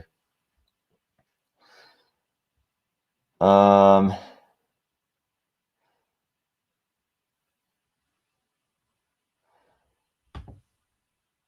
yeah, I do. I think Cardano could get to the point where its platforms can replace birth certificates, social security numbers, licenses, and official documents. I think Atala Prism can do that right now. It doesn't store those things on the L1.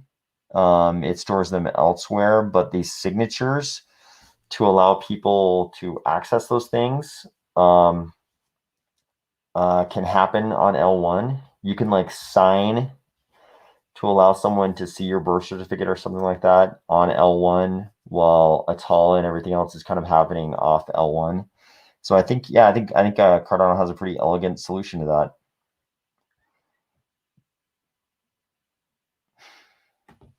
This is pretty funny. Why a fight? How about they do a math competition? Yeah, I don't know anything about Chico's math skills, but given that Charles is a mathematician, I'd probably put my money on the mathematician on that one. What's your email address in case we find anything interesting? Hit me up on Twitter. Send it to me on Twitter. That's probably the easiest. Just so I don't get a bunch of spam in the email address. You can find the email address if you look for it, but hit me up on Twitter. That's the easiest one. It's at Army Spies. No of. It's just the name of this channel, but no of.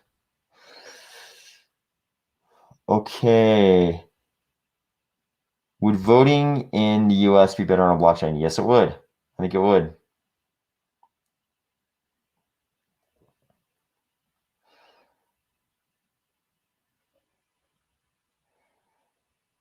Okay.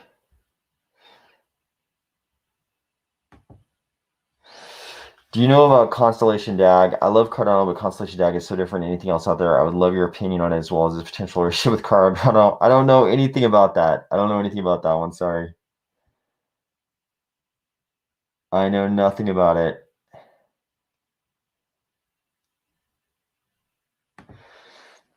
Hello from Wells. Oh, okay. Oyster Pool. I didn't know you were in Wells. Okay, that's great. Thank you. Thank you for tuning in. I appreciate it.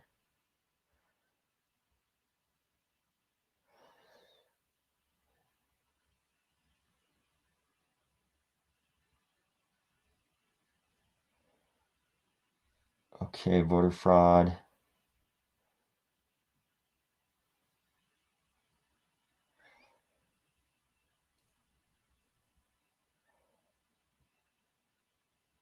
Since we're talking about, here's a little bit of an interesting topic. It's one of these topics I hesitate to bring up because I think people often overreact to these kind of things. But let me pull this up and let's see what you guys think about this next item.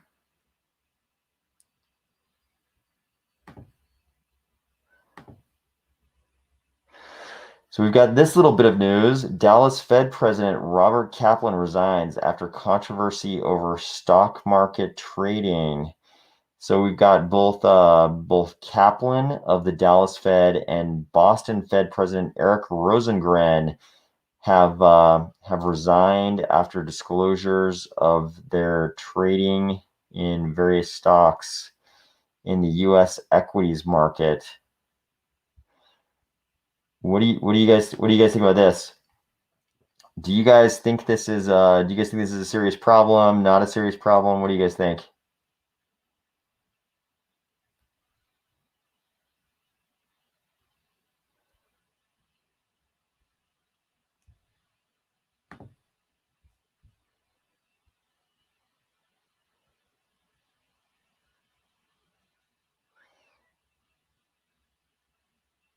Not surprised. What else is new? Always back to GME.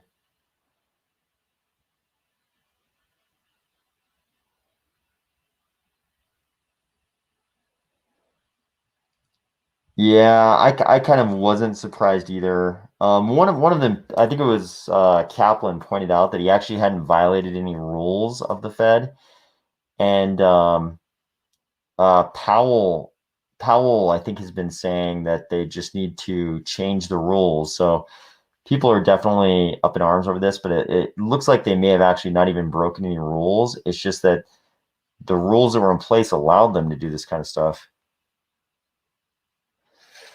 This is a good. I kind of like this approach. I think it could be solved by forcing public officials to show all trades in a public blockchain. I agree with that.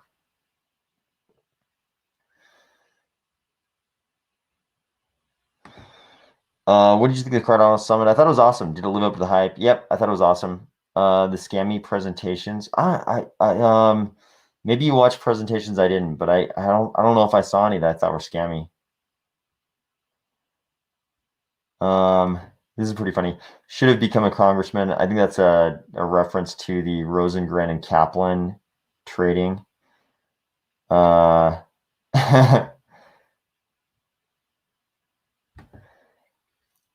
Insider trading is okay for the Fed, but everyone else is very naughty. That seems to be the case. There was a bit of an argument during the SIP discussion. Go watch it. Okay, I haven't seen that.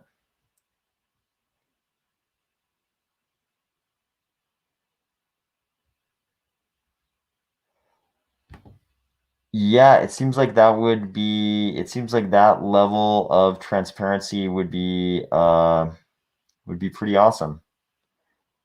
I think that'd be pretty awesome for us.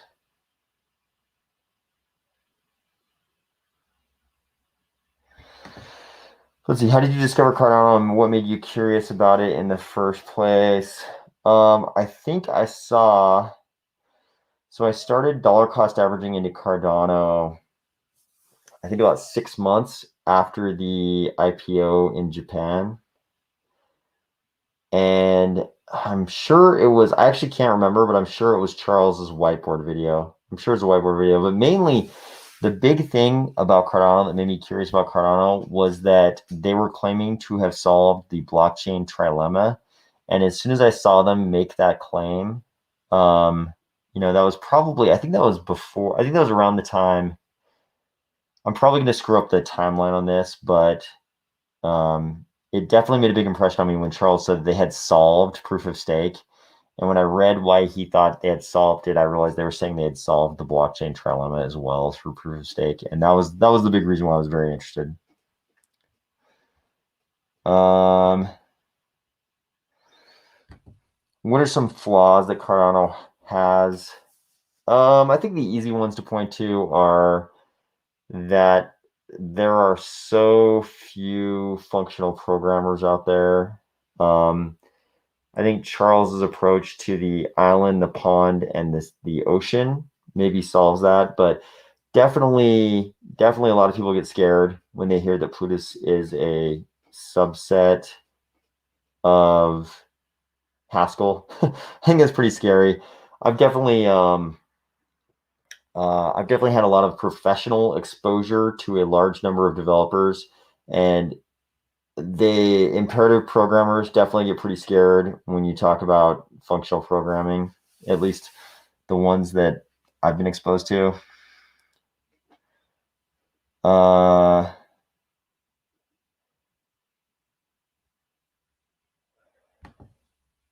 AOS is hiding his identity because he's an ETH maxi.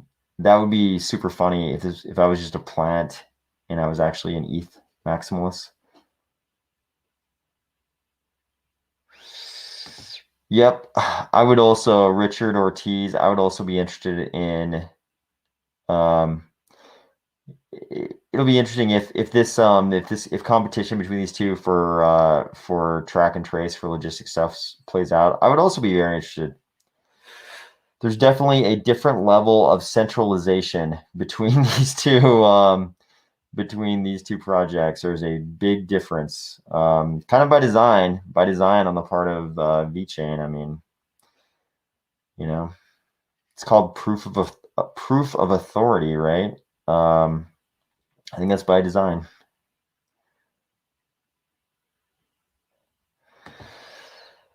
I just got here. I'm sorry if you've answered this, but what was your favorite, most important thing you saw in the summit? I thought the World Mobile video was. It seemed like the World Mobile video was like kind of moving for a lot of people. So I mean, that was the moment when I was like, that was the one where I was kind of like, well done, So that was kind of, I thought that was an awesome moment in the summit. Also watching how proud Charles was to announce the Boost Mobile partnership. That was good. Like seeing the sort of satisfaction in him as he announced that. I thought that was a good moment.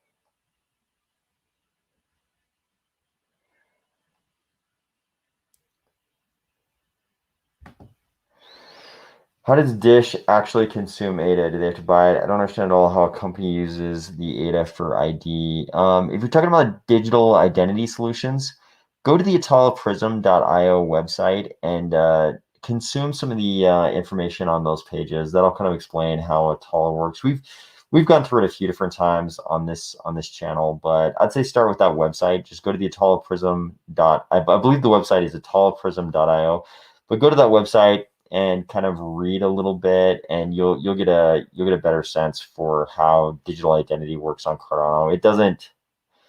It may not work the way, based on your question, it may not work the way I think you might be thinking about it right now.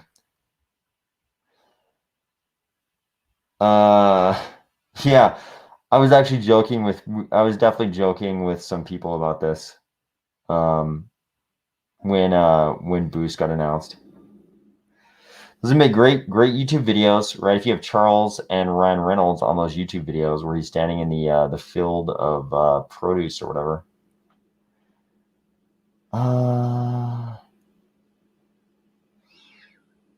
What do you think about the Coty announcement at the end? I think Charles was accurate when he said that Coty was perfect to run Djed because a directed acyclic graph is so scalable. I don't know how they plan on running it. If I don't know to what extent Coty's DAG is going to be involved in it, but I think Coty is great for running that.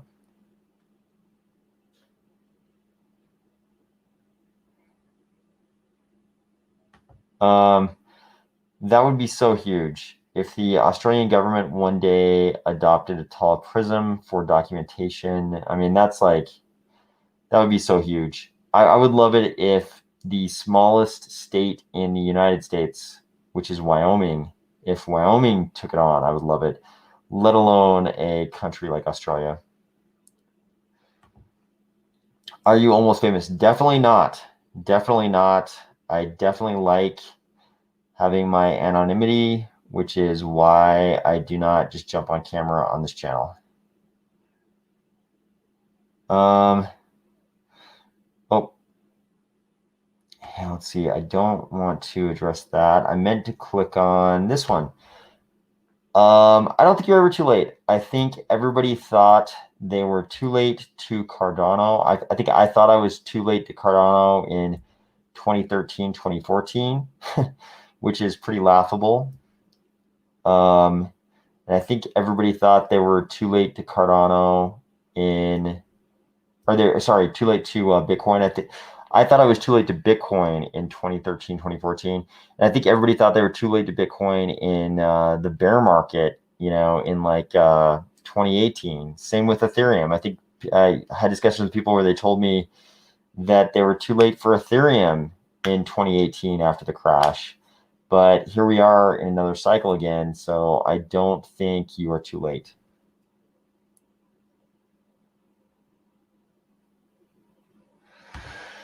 So here's what I think about the SEC. I think the SEC has to operate within the framework of the 1933 and 1934 acts and the case law that interprets those acts and the regulations that have been promulgated under those acts. I don't think they have.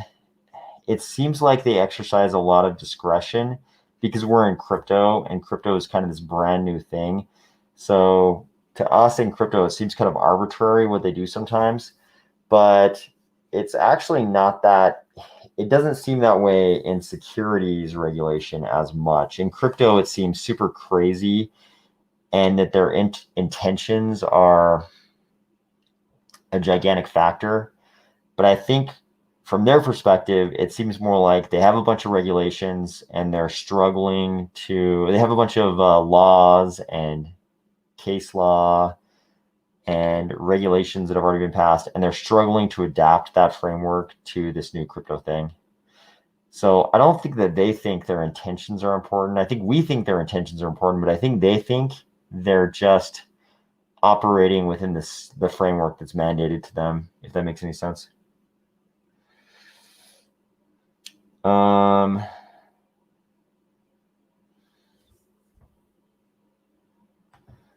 I would love it if we had a partnership in the Philippines, but I think it's like Charles says. I think any partnership takes, what does he say, 5 to 7 years minimum.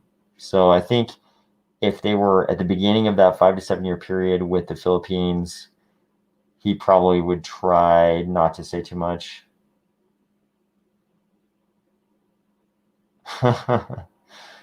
People are guessing what sports I do.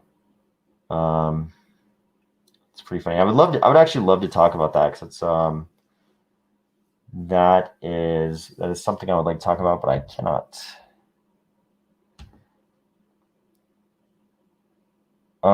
He sounds so much like Gerald. I don't know who Gerald Cotton is. Are you talking about Who are you are you talking about me or somebody else? Sounds like Gerald Cotton. And who is Gerald Cotton also?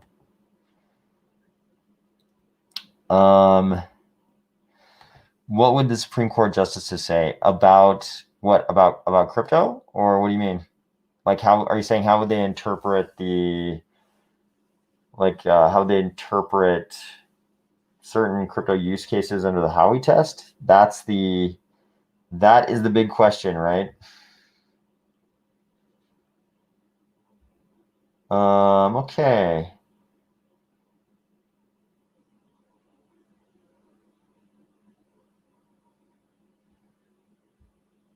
That's something Gerald Cotton would say.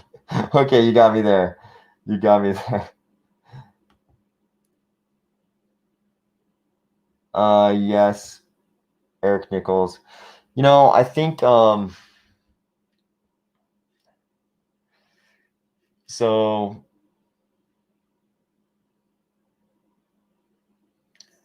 Man, this is something that people write. People do a lot of analysis of this, right? How would the Supreme Court treat X emerging technology, activity or use case under the previously existing case law? There's so many different ways to approach that, and people do a far better job of that in like law review articles than I could possibly do in a couple seconds here. So I've done a bunch of episodes where we talked about the Howie test and various things and ways in which Cardano was obviously designed to have a better treatment under the Howie test than a lot of other projects.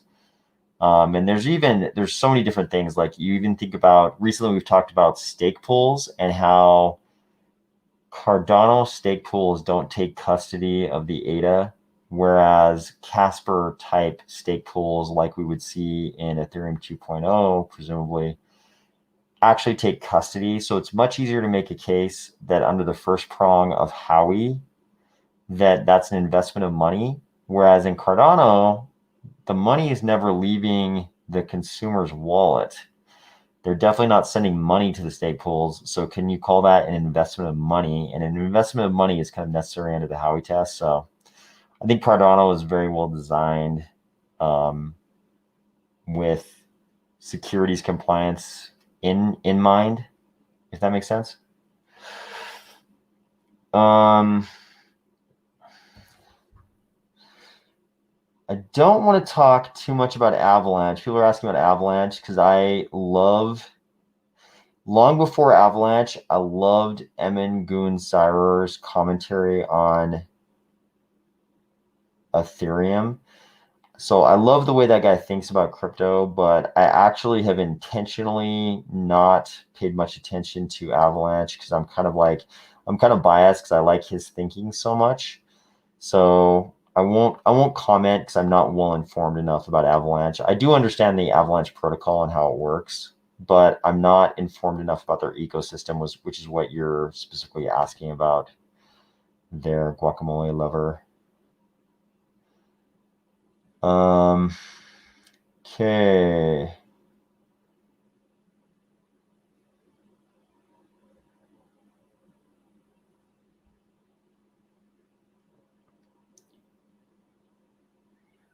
This is a good question. When the Ethiopia deal goes through, who's responsible for remembering each student's 15-word wallet passphrases? This is a very, very good question. And I do not know the answer to that. That's a good question, though.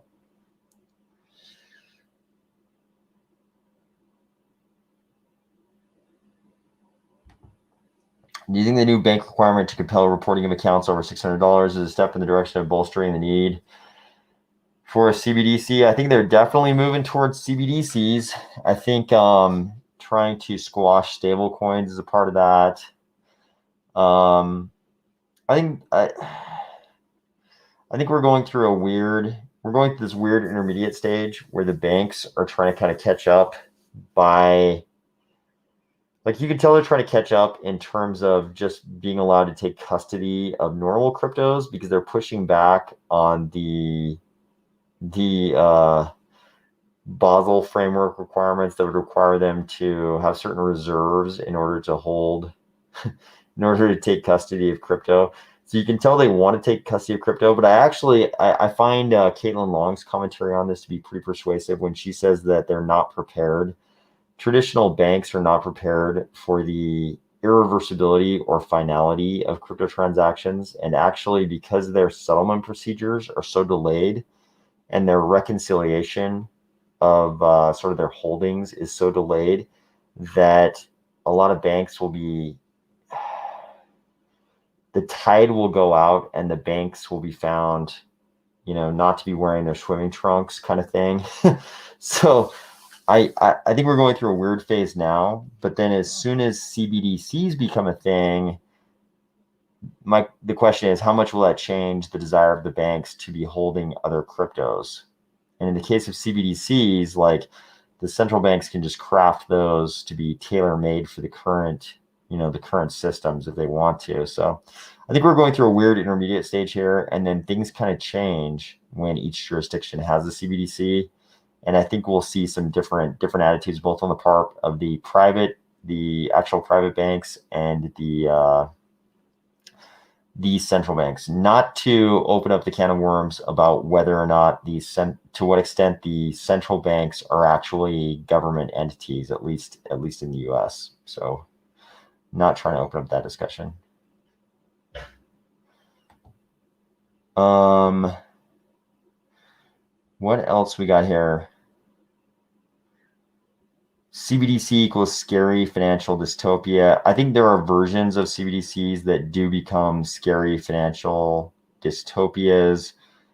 I think anywhere you've got a totalitarian government, like digital RMB. Digital RMB is a scary financial dystopia because it would just be the currency for a scary social dystopia.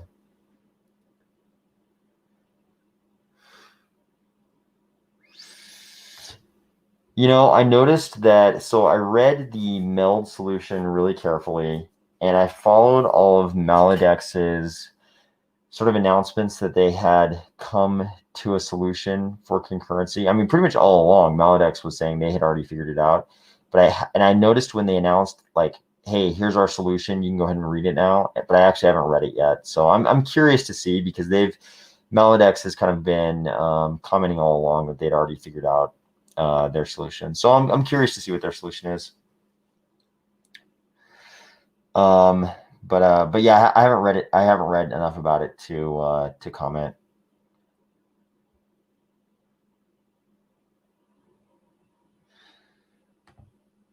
We must get celebs involved. If someone steps on Cardano, we need someone at the platform in the real world to scream.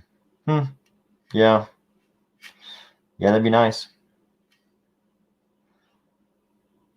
Okay.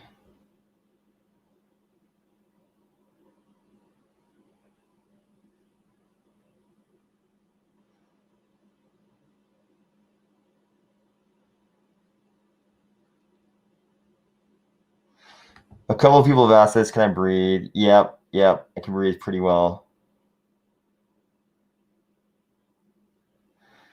Hydra is a scalability game changer. I agree. You know what's game changing about it? That you can run the same code, the same on-chain code that works on just the same code generally that works on the L1 works in L2 with Hydra, which is a game changer. So I agree.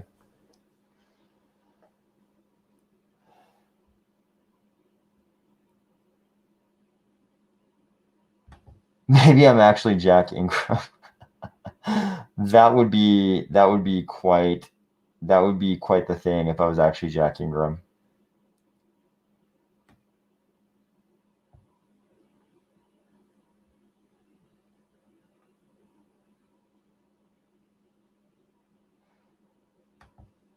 Yeah, I agree with this. The sentiment is that Charles isn't marketing very hard to the Western world so that he can sneak up on it, and his product seems light years ahead. I agree with that. Isomorphic, yes, that is how we describe the ability to run code on both the L1 and the L2. in Hydra.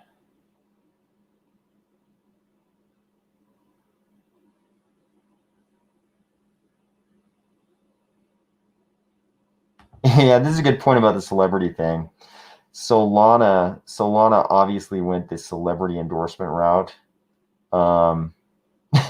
It didn't help the chain not crash for 18 hours. Yeah, I don't know how many hours the chain was down, but it was a long time that day. Market makers are savages. Yep, I think Solana learned that lesson as well. Or at least the impact on PR from giving a bunch of coin to market makers can be savage.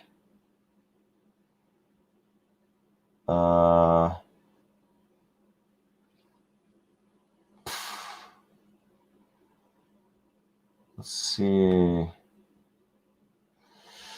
That doesn't look like his mom's basement. Yep, this is definitely not Jack's mom's basement.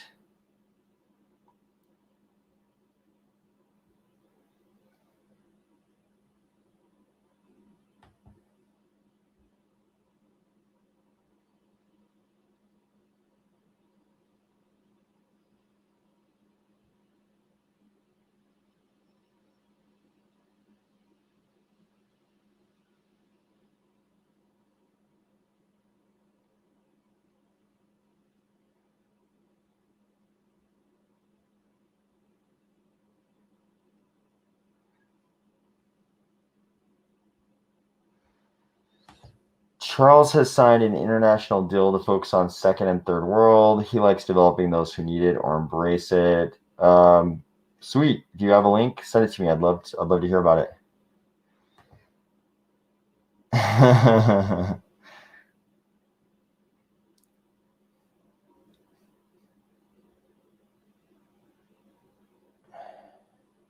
Let's see. Somebody was asking about DAGs.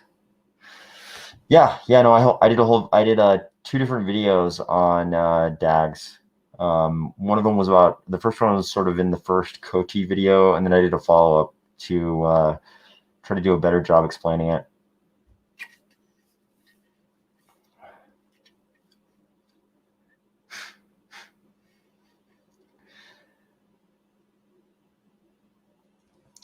Okay.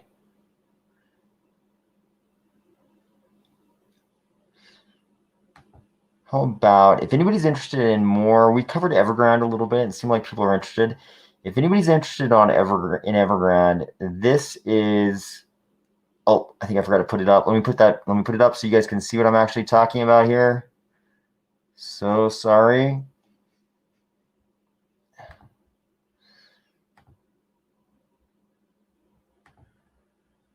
Let me put that up so you guys can see it.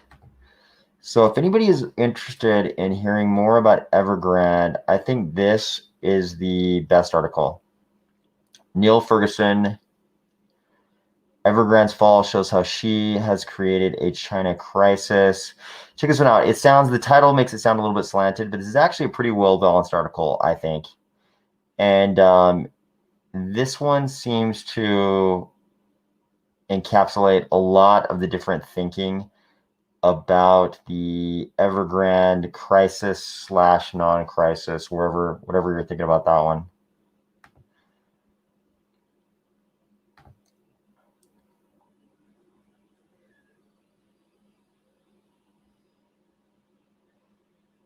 Dude said he was DCAing in 2013. I got involved with Bitcoin in 2013. I may have only bought my first Bitcoin in early 2014. I think it might have been early 2014, and I definitely was not DCAing ever since then. I did DCA into Cardano very consistently since Q1 2018, but I definitely did not DCA into Bitcoin every single paycheck since 2013. But I definitely spent a lot of time focused on Bitcoin. I was definitely buying Bitcoin at various times. So, but I also went through a phase in like 2014, 2015-ish when I was day trading which I do not advise to anyone for any reason, but I'll leave that to you guys. But wow, 2014, what was the price back then? That was right after the Mt. Gox crash. So the first, maybe not the first, but during my first year of, actually, it's probably like my first 6 months of Bitcoin buying, I bought some very, very cheap Bitcoin. That is true. But then I was day trading in 2014. So 2014, maybe 2014, 2015. So I'm not saying that as something I suggest.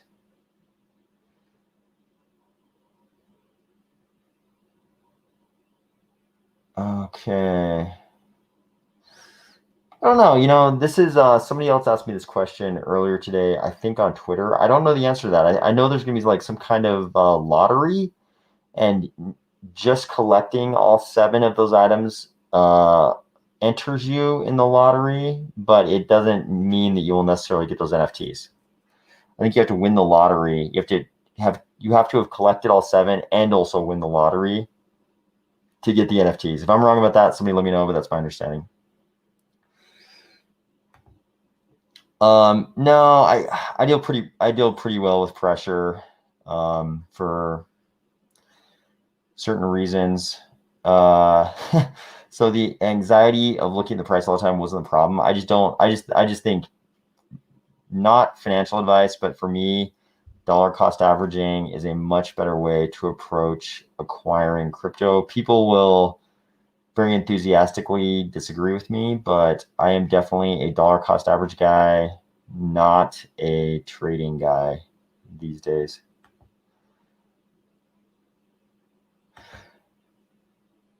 Oh, no, that's not what I was trying to get to. World Mobile also said they're giving hoodies with matching NFTs. I didn't know that. I think that's awesome if true. I would love to get a World Mobile hoodie.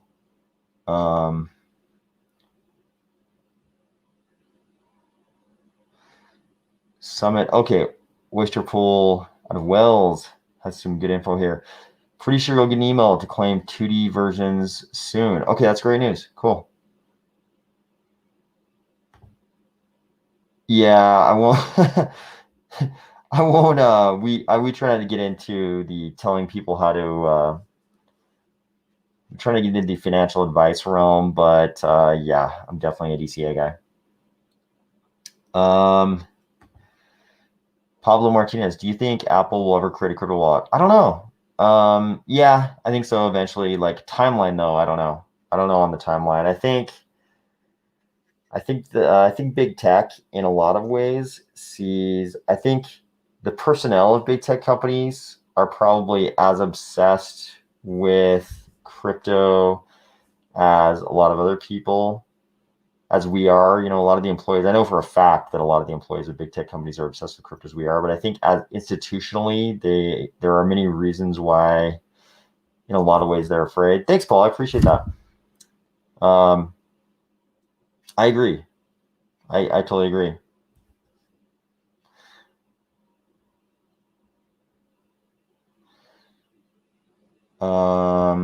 Let's see.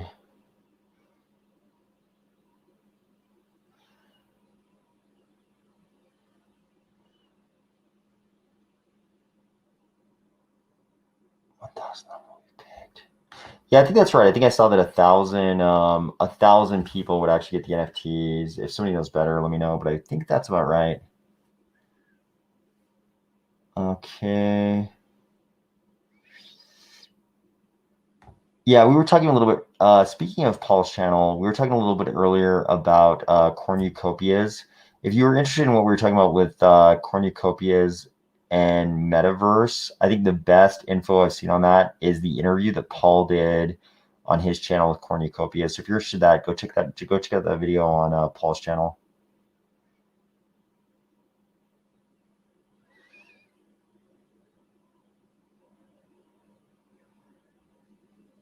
I saw the very first info about the UTXO Alliance today. I probably haven't read enough about it to comment, but I saw the very first thing that I had seen about the UTXO Alliance just today.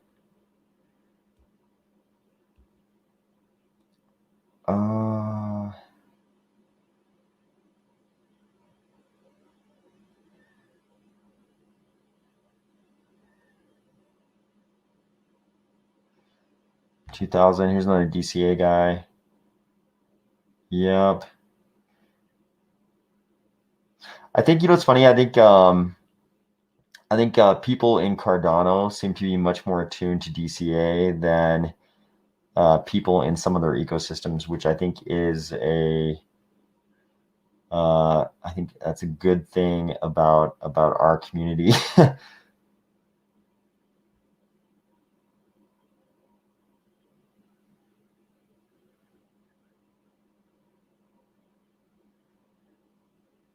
Do you own any Coty?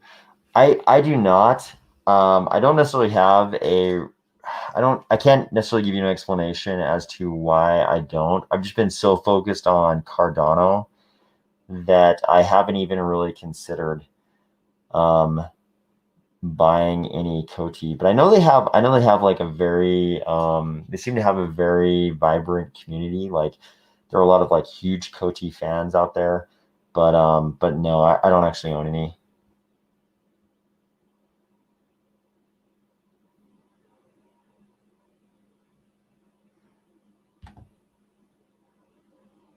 See, Paul, yeah, Paul's saying you just got the kids up to school here in Ireland. Yeah, it seems like a lot of people. It seems like a lot of people will at this time. A lot of people will have to kind of adjust because they're getting the kids ready for school. I hear that quite a bit.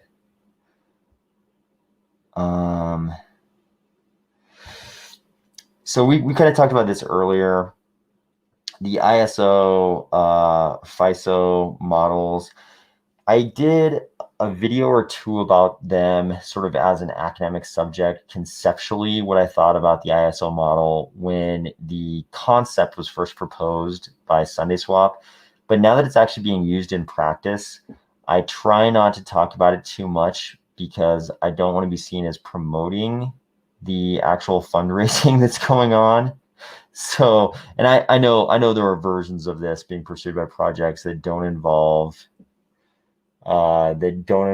them actually taking the staking rewards. So I get that distinction, but still, I try not to comment on it because it feels. I feel like some people will see it as me sort of promoting that fundraising, which is something I don't want to do because there's too much lack of regulatory clarity.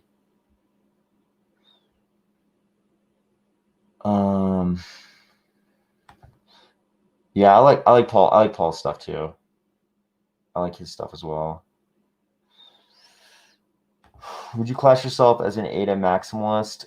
The way I try to approach it, I think of myself as someone who is going to unabashedly pursue whatever I think is the best project. And I think Cardano is the best project, but it's if Cardano suddenly took some weird turn, if they started doing weird stuff, like if Charles, I did one video and it was like, what would happen if Charles got into a car accident? What would happen if Charles axe murdered his neighbors and went to prison forever? Like, you know, what would happen?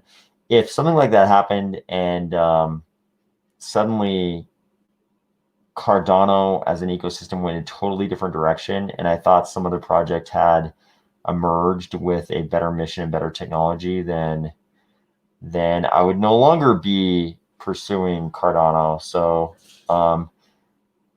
yeah, I think I would always go after whatever project I think has the best mission and technology. And there are certain use cases too. I mean, I think it's hard to say that Chainlink's not doing the best job as an Oracle solution. So if I was really interested in Oracle blockchains, I'd probably love Chainlink, you know, but it's you know, and if I was very interested in some very specific use case, I would probably like, you know, a chain specializing in that as well. But for me, Cardano's seems to have the best mission and the best technology, so I'm all about Cardano. But if you're asking, do I like some other blockchains? Yeah, I like some other blockchains, and I own coins from other projects for sure.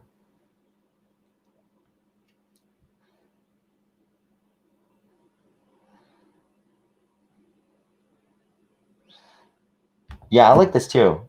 The fact that everybody was actually inputting their city and country above the little avatars. I really like that too. That was cool.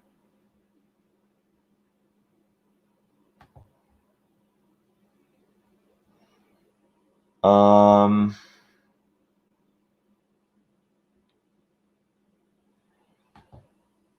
a lot of fairness can be unleashed with the blockchain. Are there any areas of human endeavor from which you would like to see projects emerge?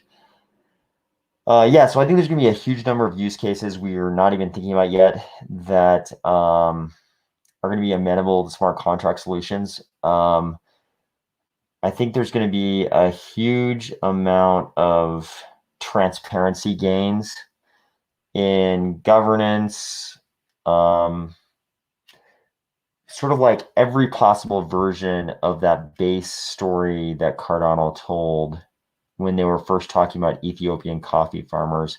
And for me, what resonated with that story was, hey, we're paying, when we buy coffee at a coffee shop in North America or Europe, like I don't even know. I make all my coffee at home, but I'm sure the coffee shops around here, for a cup of black coffee, God, what would they charge? I don't even know how much. Let's say $7, whatever the North American average would be like, $5, $7, whatever you think it is.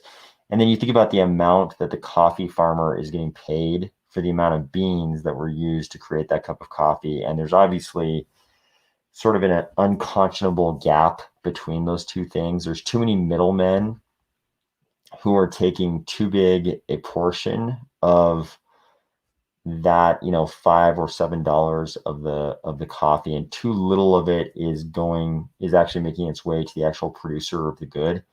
I know that's not really a transparency use case, but in some ways it is, because if we had sort of the blockchain tooling built out so that you were paying your $5 or $7 for the cup of coffee into the smart contract, and some portion of that was going directly to the wallet of the farmer, and some portion of that was going directly to the guys who did the transportation, and some portion was going directly to the roaster. I think if we could actually see, if consumers in the developed world could actually see what tiny sliver of that price was going to the person who actually created the product, who actually grew the coffee beans, I think it would probably result in that person getting more of the overall price paid. So I think if you expand that little example out to every single type of use case similar to that, I think all of those forms of transparency will create more fairness.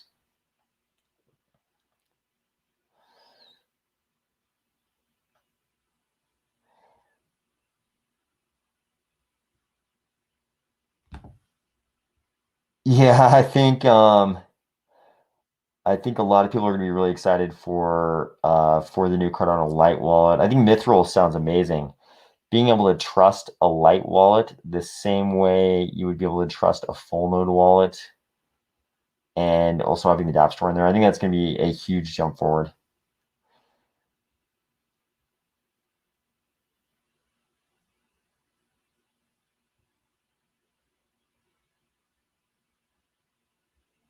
Uh,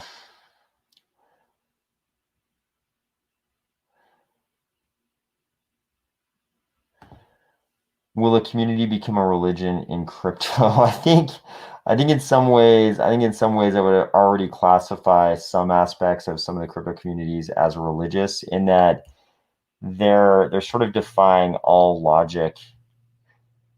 They're sort of defying all logic and science in favor of belief. I think that's already happening. Um,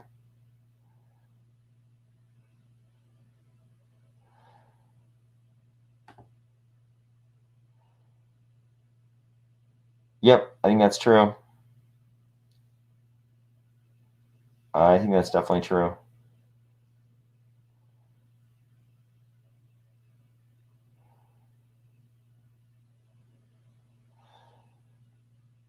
Okay, I think, let's see, we've been on for 2.5 hours, guys. I think we'll probably wrap it up. Any last questions? Any last big questions before we wrap it up?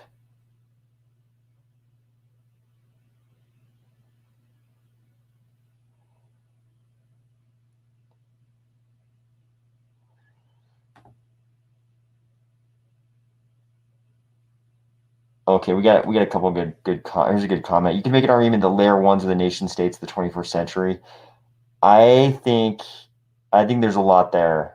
I've made some whole videos about this, but I think that is I think that's I think that might turn out to be a much more a much bigger statement than people right now would know and would be comfortable with for sure.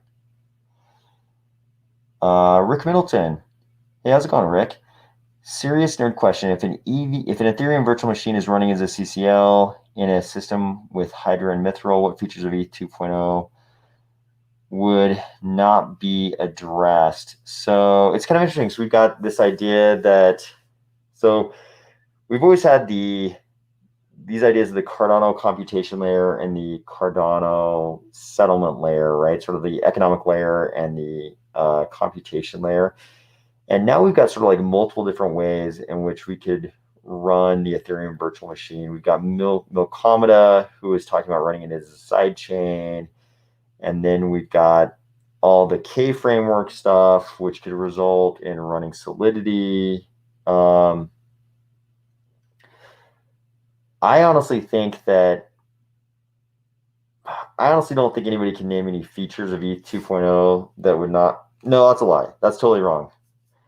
Losing your stake as a delegator because the stake pool has custody of your delegation, that's the feature of Ethereum 2.0 that would not be addressed.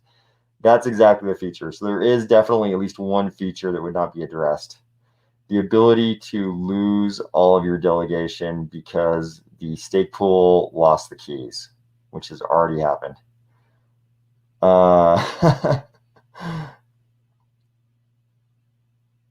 Is cooking a sport? I know people who would argue strenuously that cooking is a sport. The best feature of Casper. I agree. I wouldn't say it's the best. I would say it's the strongest feature. The strongest feature of Casper is the ability to lose all your delegation. Yeah, I think Rick liked that one. Burrows for the win. Richard Ortiz. Yep, I agree, Richard.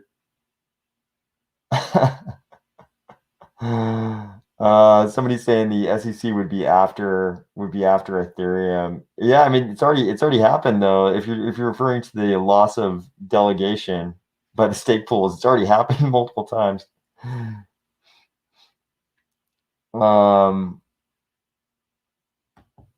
Oh, are you talking about the guy they were saying I sounded like earlier? Was that guy who's already dead?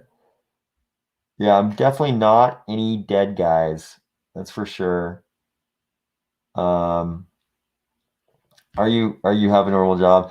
I try not to talk about those kind of things about myself because it'll kind of distract us from the crypto topic.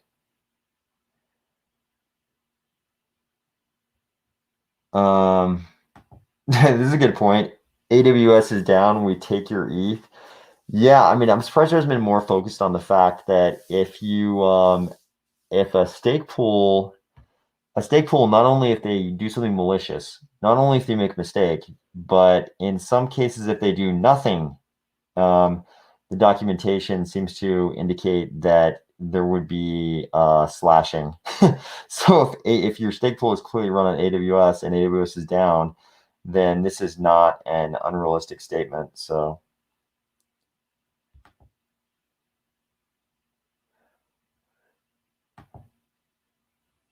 yeah. I mean, we all thought that was true based on the comments from SEC staff members a couple years ago. But as soon as Ripple brought that up in their lawsuit with the SEC was sort of making sure everybody knew that that was not an official SEC position. which has created a lot of controversy. So the SEC, I think the SEC was kind of put into, they kind of were painted into a corner by that statement from SEC personnel that Ethereum was not a crypto. And if you look at, there's a whole community of people. There's like a cottage industry of people analyzing the Ripple lawsuit right now. And one of the big things was who that person at the SEC talked to and who within the SEC knew that he was going to say that publicly, or whether or not, like to what extent other people at the SEC knew who's going to say that. And they're trying to like sort of make a case that that actually was the SEC's position, but it sort of painted the SEC into a corner that I think they would rather not be in now. So and people said this at the start of the Ripple lawsuit. They said the problem the crypto industry as a whole is going to have with this lawsuit is that Ripple is going to fight certain things that might make the SEC want to reconsider that whole statement by an SEC staff member. So I think this is a pretty big deal, actually. Rick says, "Yeah, man, stay anonymous. I should have." you were definitely not anonymous.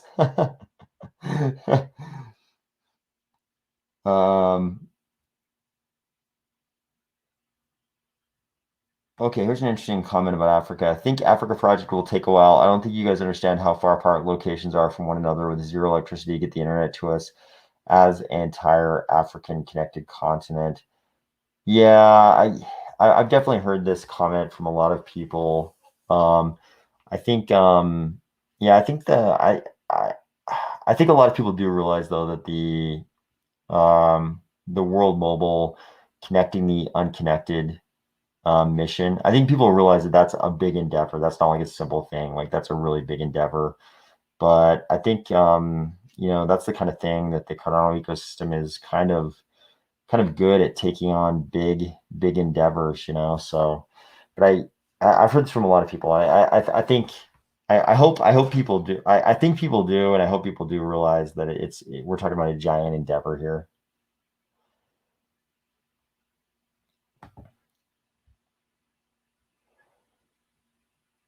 Yeah, I think that's part of it. What is keeping projects from migrating to Cardano now? Is it sentiment? I think it's I think sort of as a corollary to sentiment, I think a lot of people still don't realize we have smart contracts. People that do realize we have smart contracts bought into the fear, uncertainty, and doubt about concurrency. So I think it's going to take time until the greater crypto space realizes how good Cardano is. I mean, it's just going to take time. But the good thing is the proof is already there. I mean, we've got projects building right now. They're going to be running on smart contracts, and everybody's going to see it. Here you go. I kind of thought Rick would chime in on this. Yep, World Mobile Physical Network rollout will take time, and I agree. Cardano folks are patient. Yep, that's kind of what I think. So, yeah, I mean to me that's one of the beautiful things about World Mobile is it's such an audacious like mission, and it's I talk about it all the time, but it's not only is it a mission that is super easy for anybody to get behind, but it's also like extremely audacious. It's like such a gigantic scale. Oh, this is a really good point. Real Atari says it's also just waiting for developer libraries to be put in place to allow them to use your preferred languages to build. Yeah, absolutely. I mean, there are only so many Haskell devs in the world, and only so many people who are willing to learn Haskell so they can program in Plutus. And as soon as Cardano was able to execute on Charles's island, the pond, and the ocean strategy, and all those imperative programmers can just program in their preferred imperative languages, then you'd probably see a lot more adoption.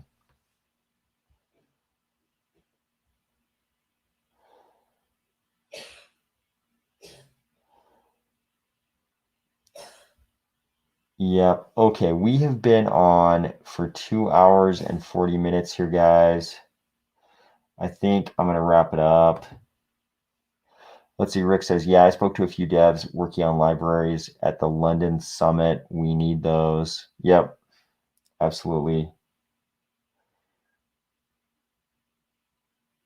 Yep, I think this is a really good point. We were talking earlier about the sort of parallel development in Cardano and how impressive that is. Case in point, Hydra has been researched for 3 to 4 years already. It's not something new internally. Yep, agreed. Okay. Thanks, Rick. Thanks, appreciate that. Memorable. Always keep the good work. Thank you. Thank you so much.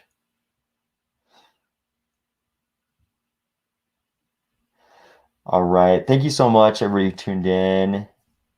And I will talk to you tomorrow.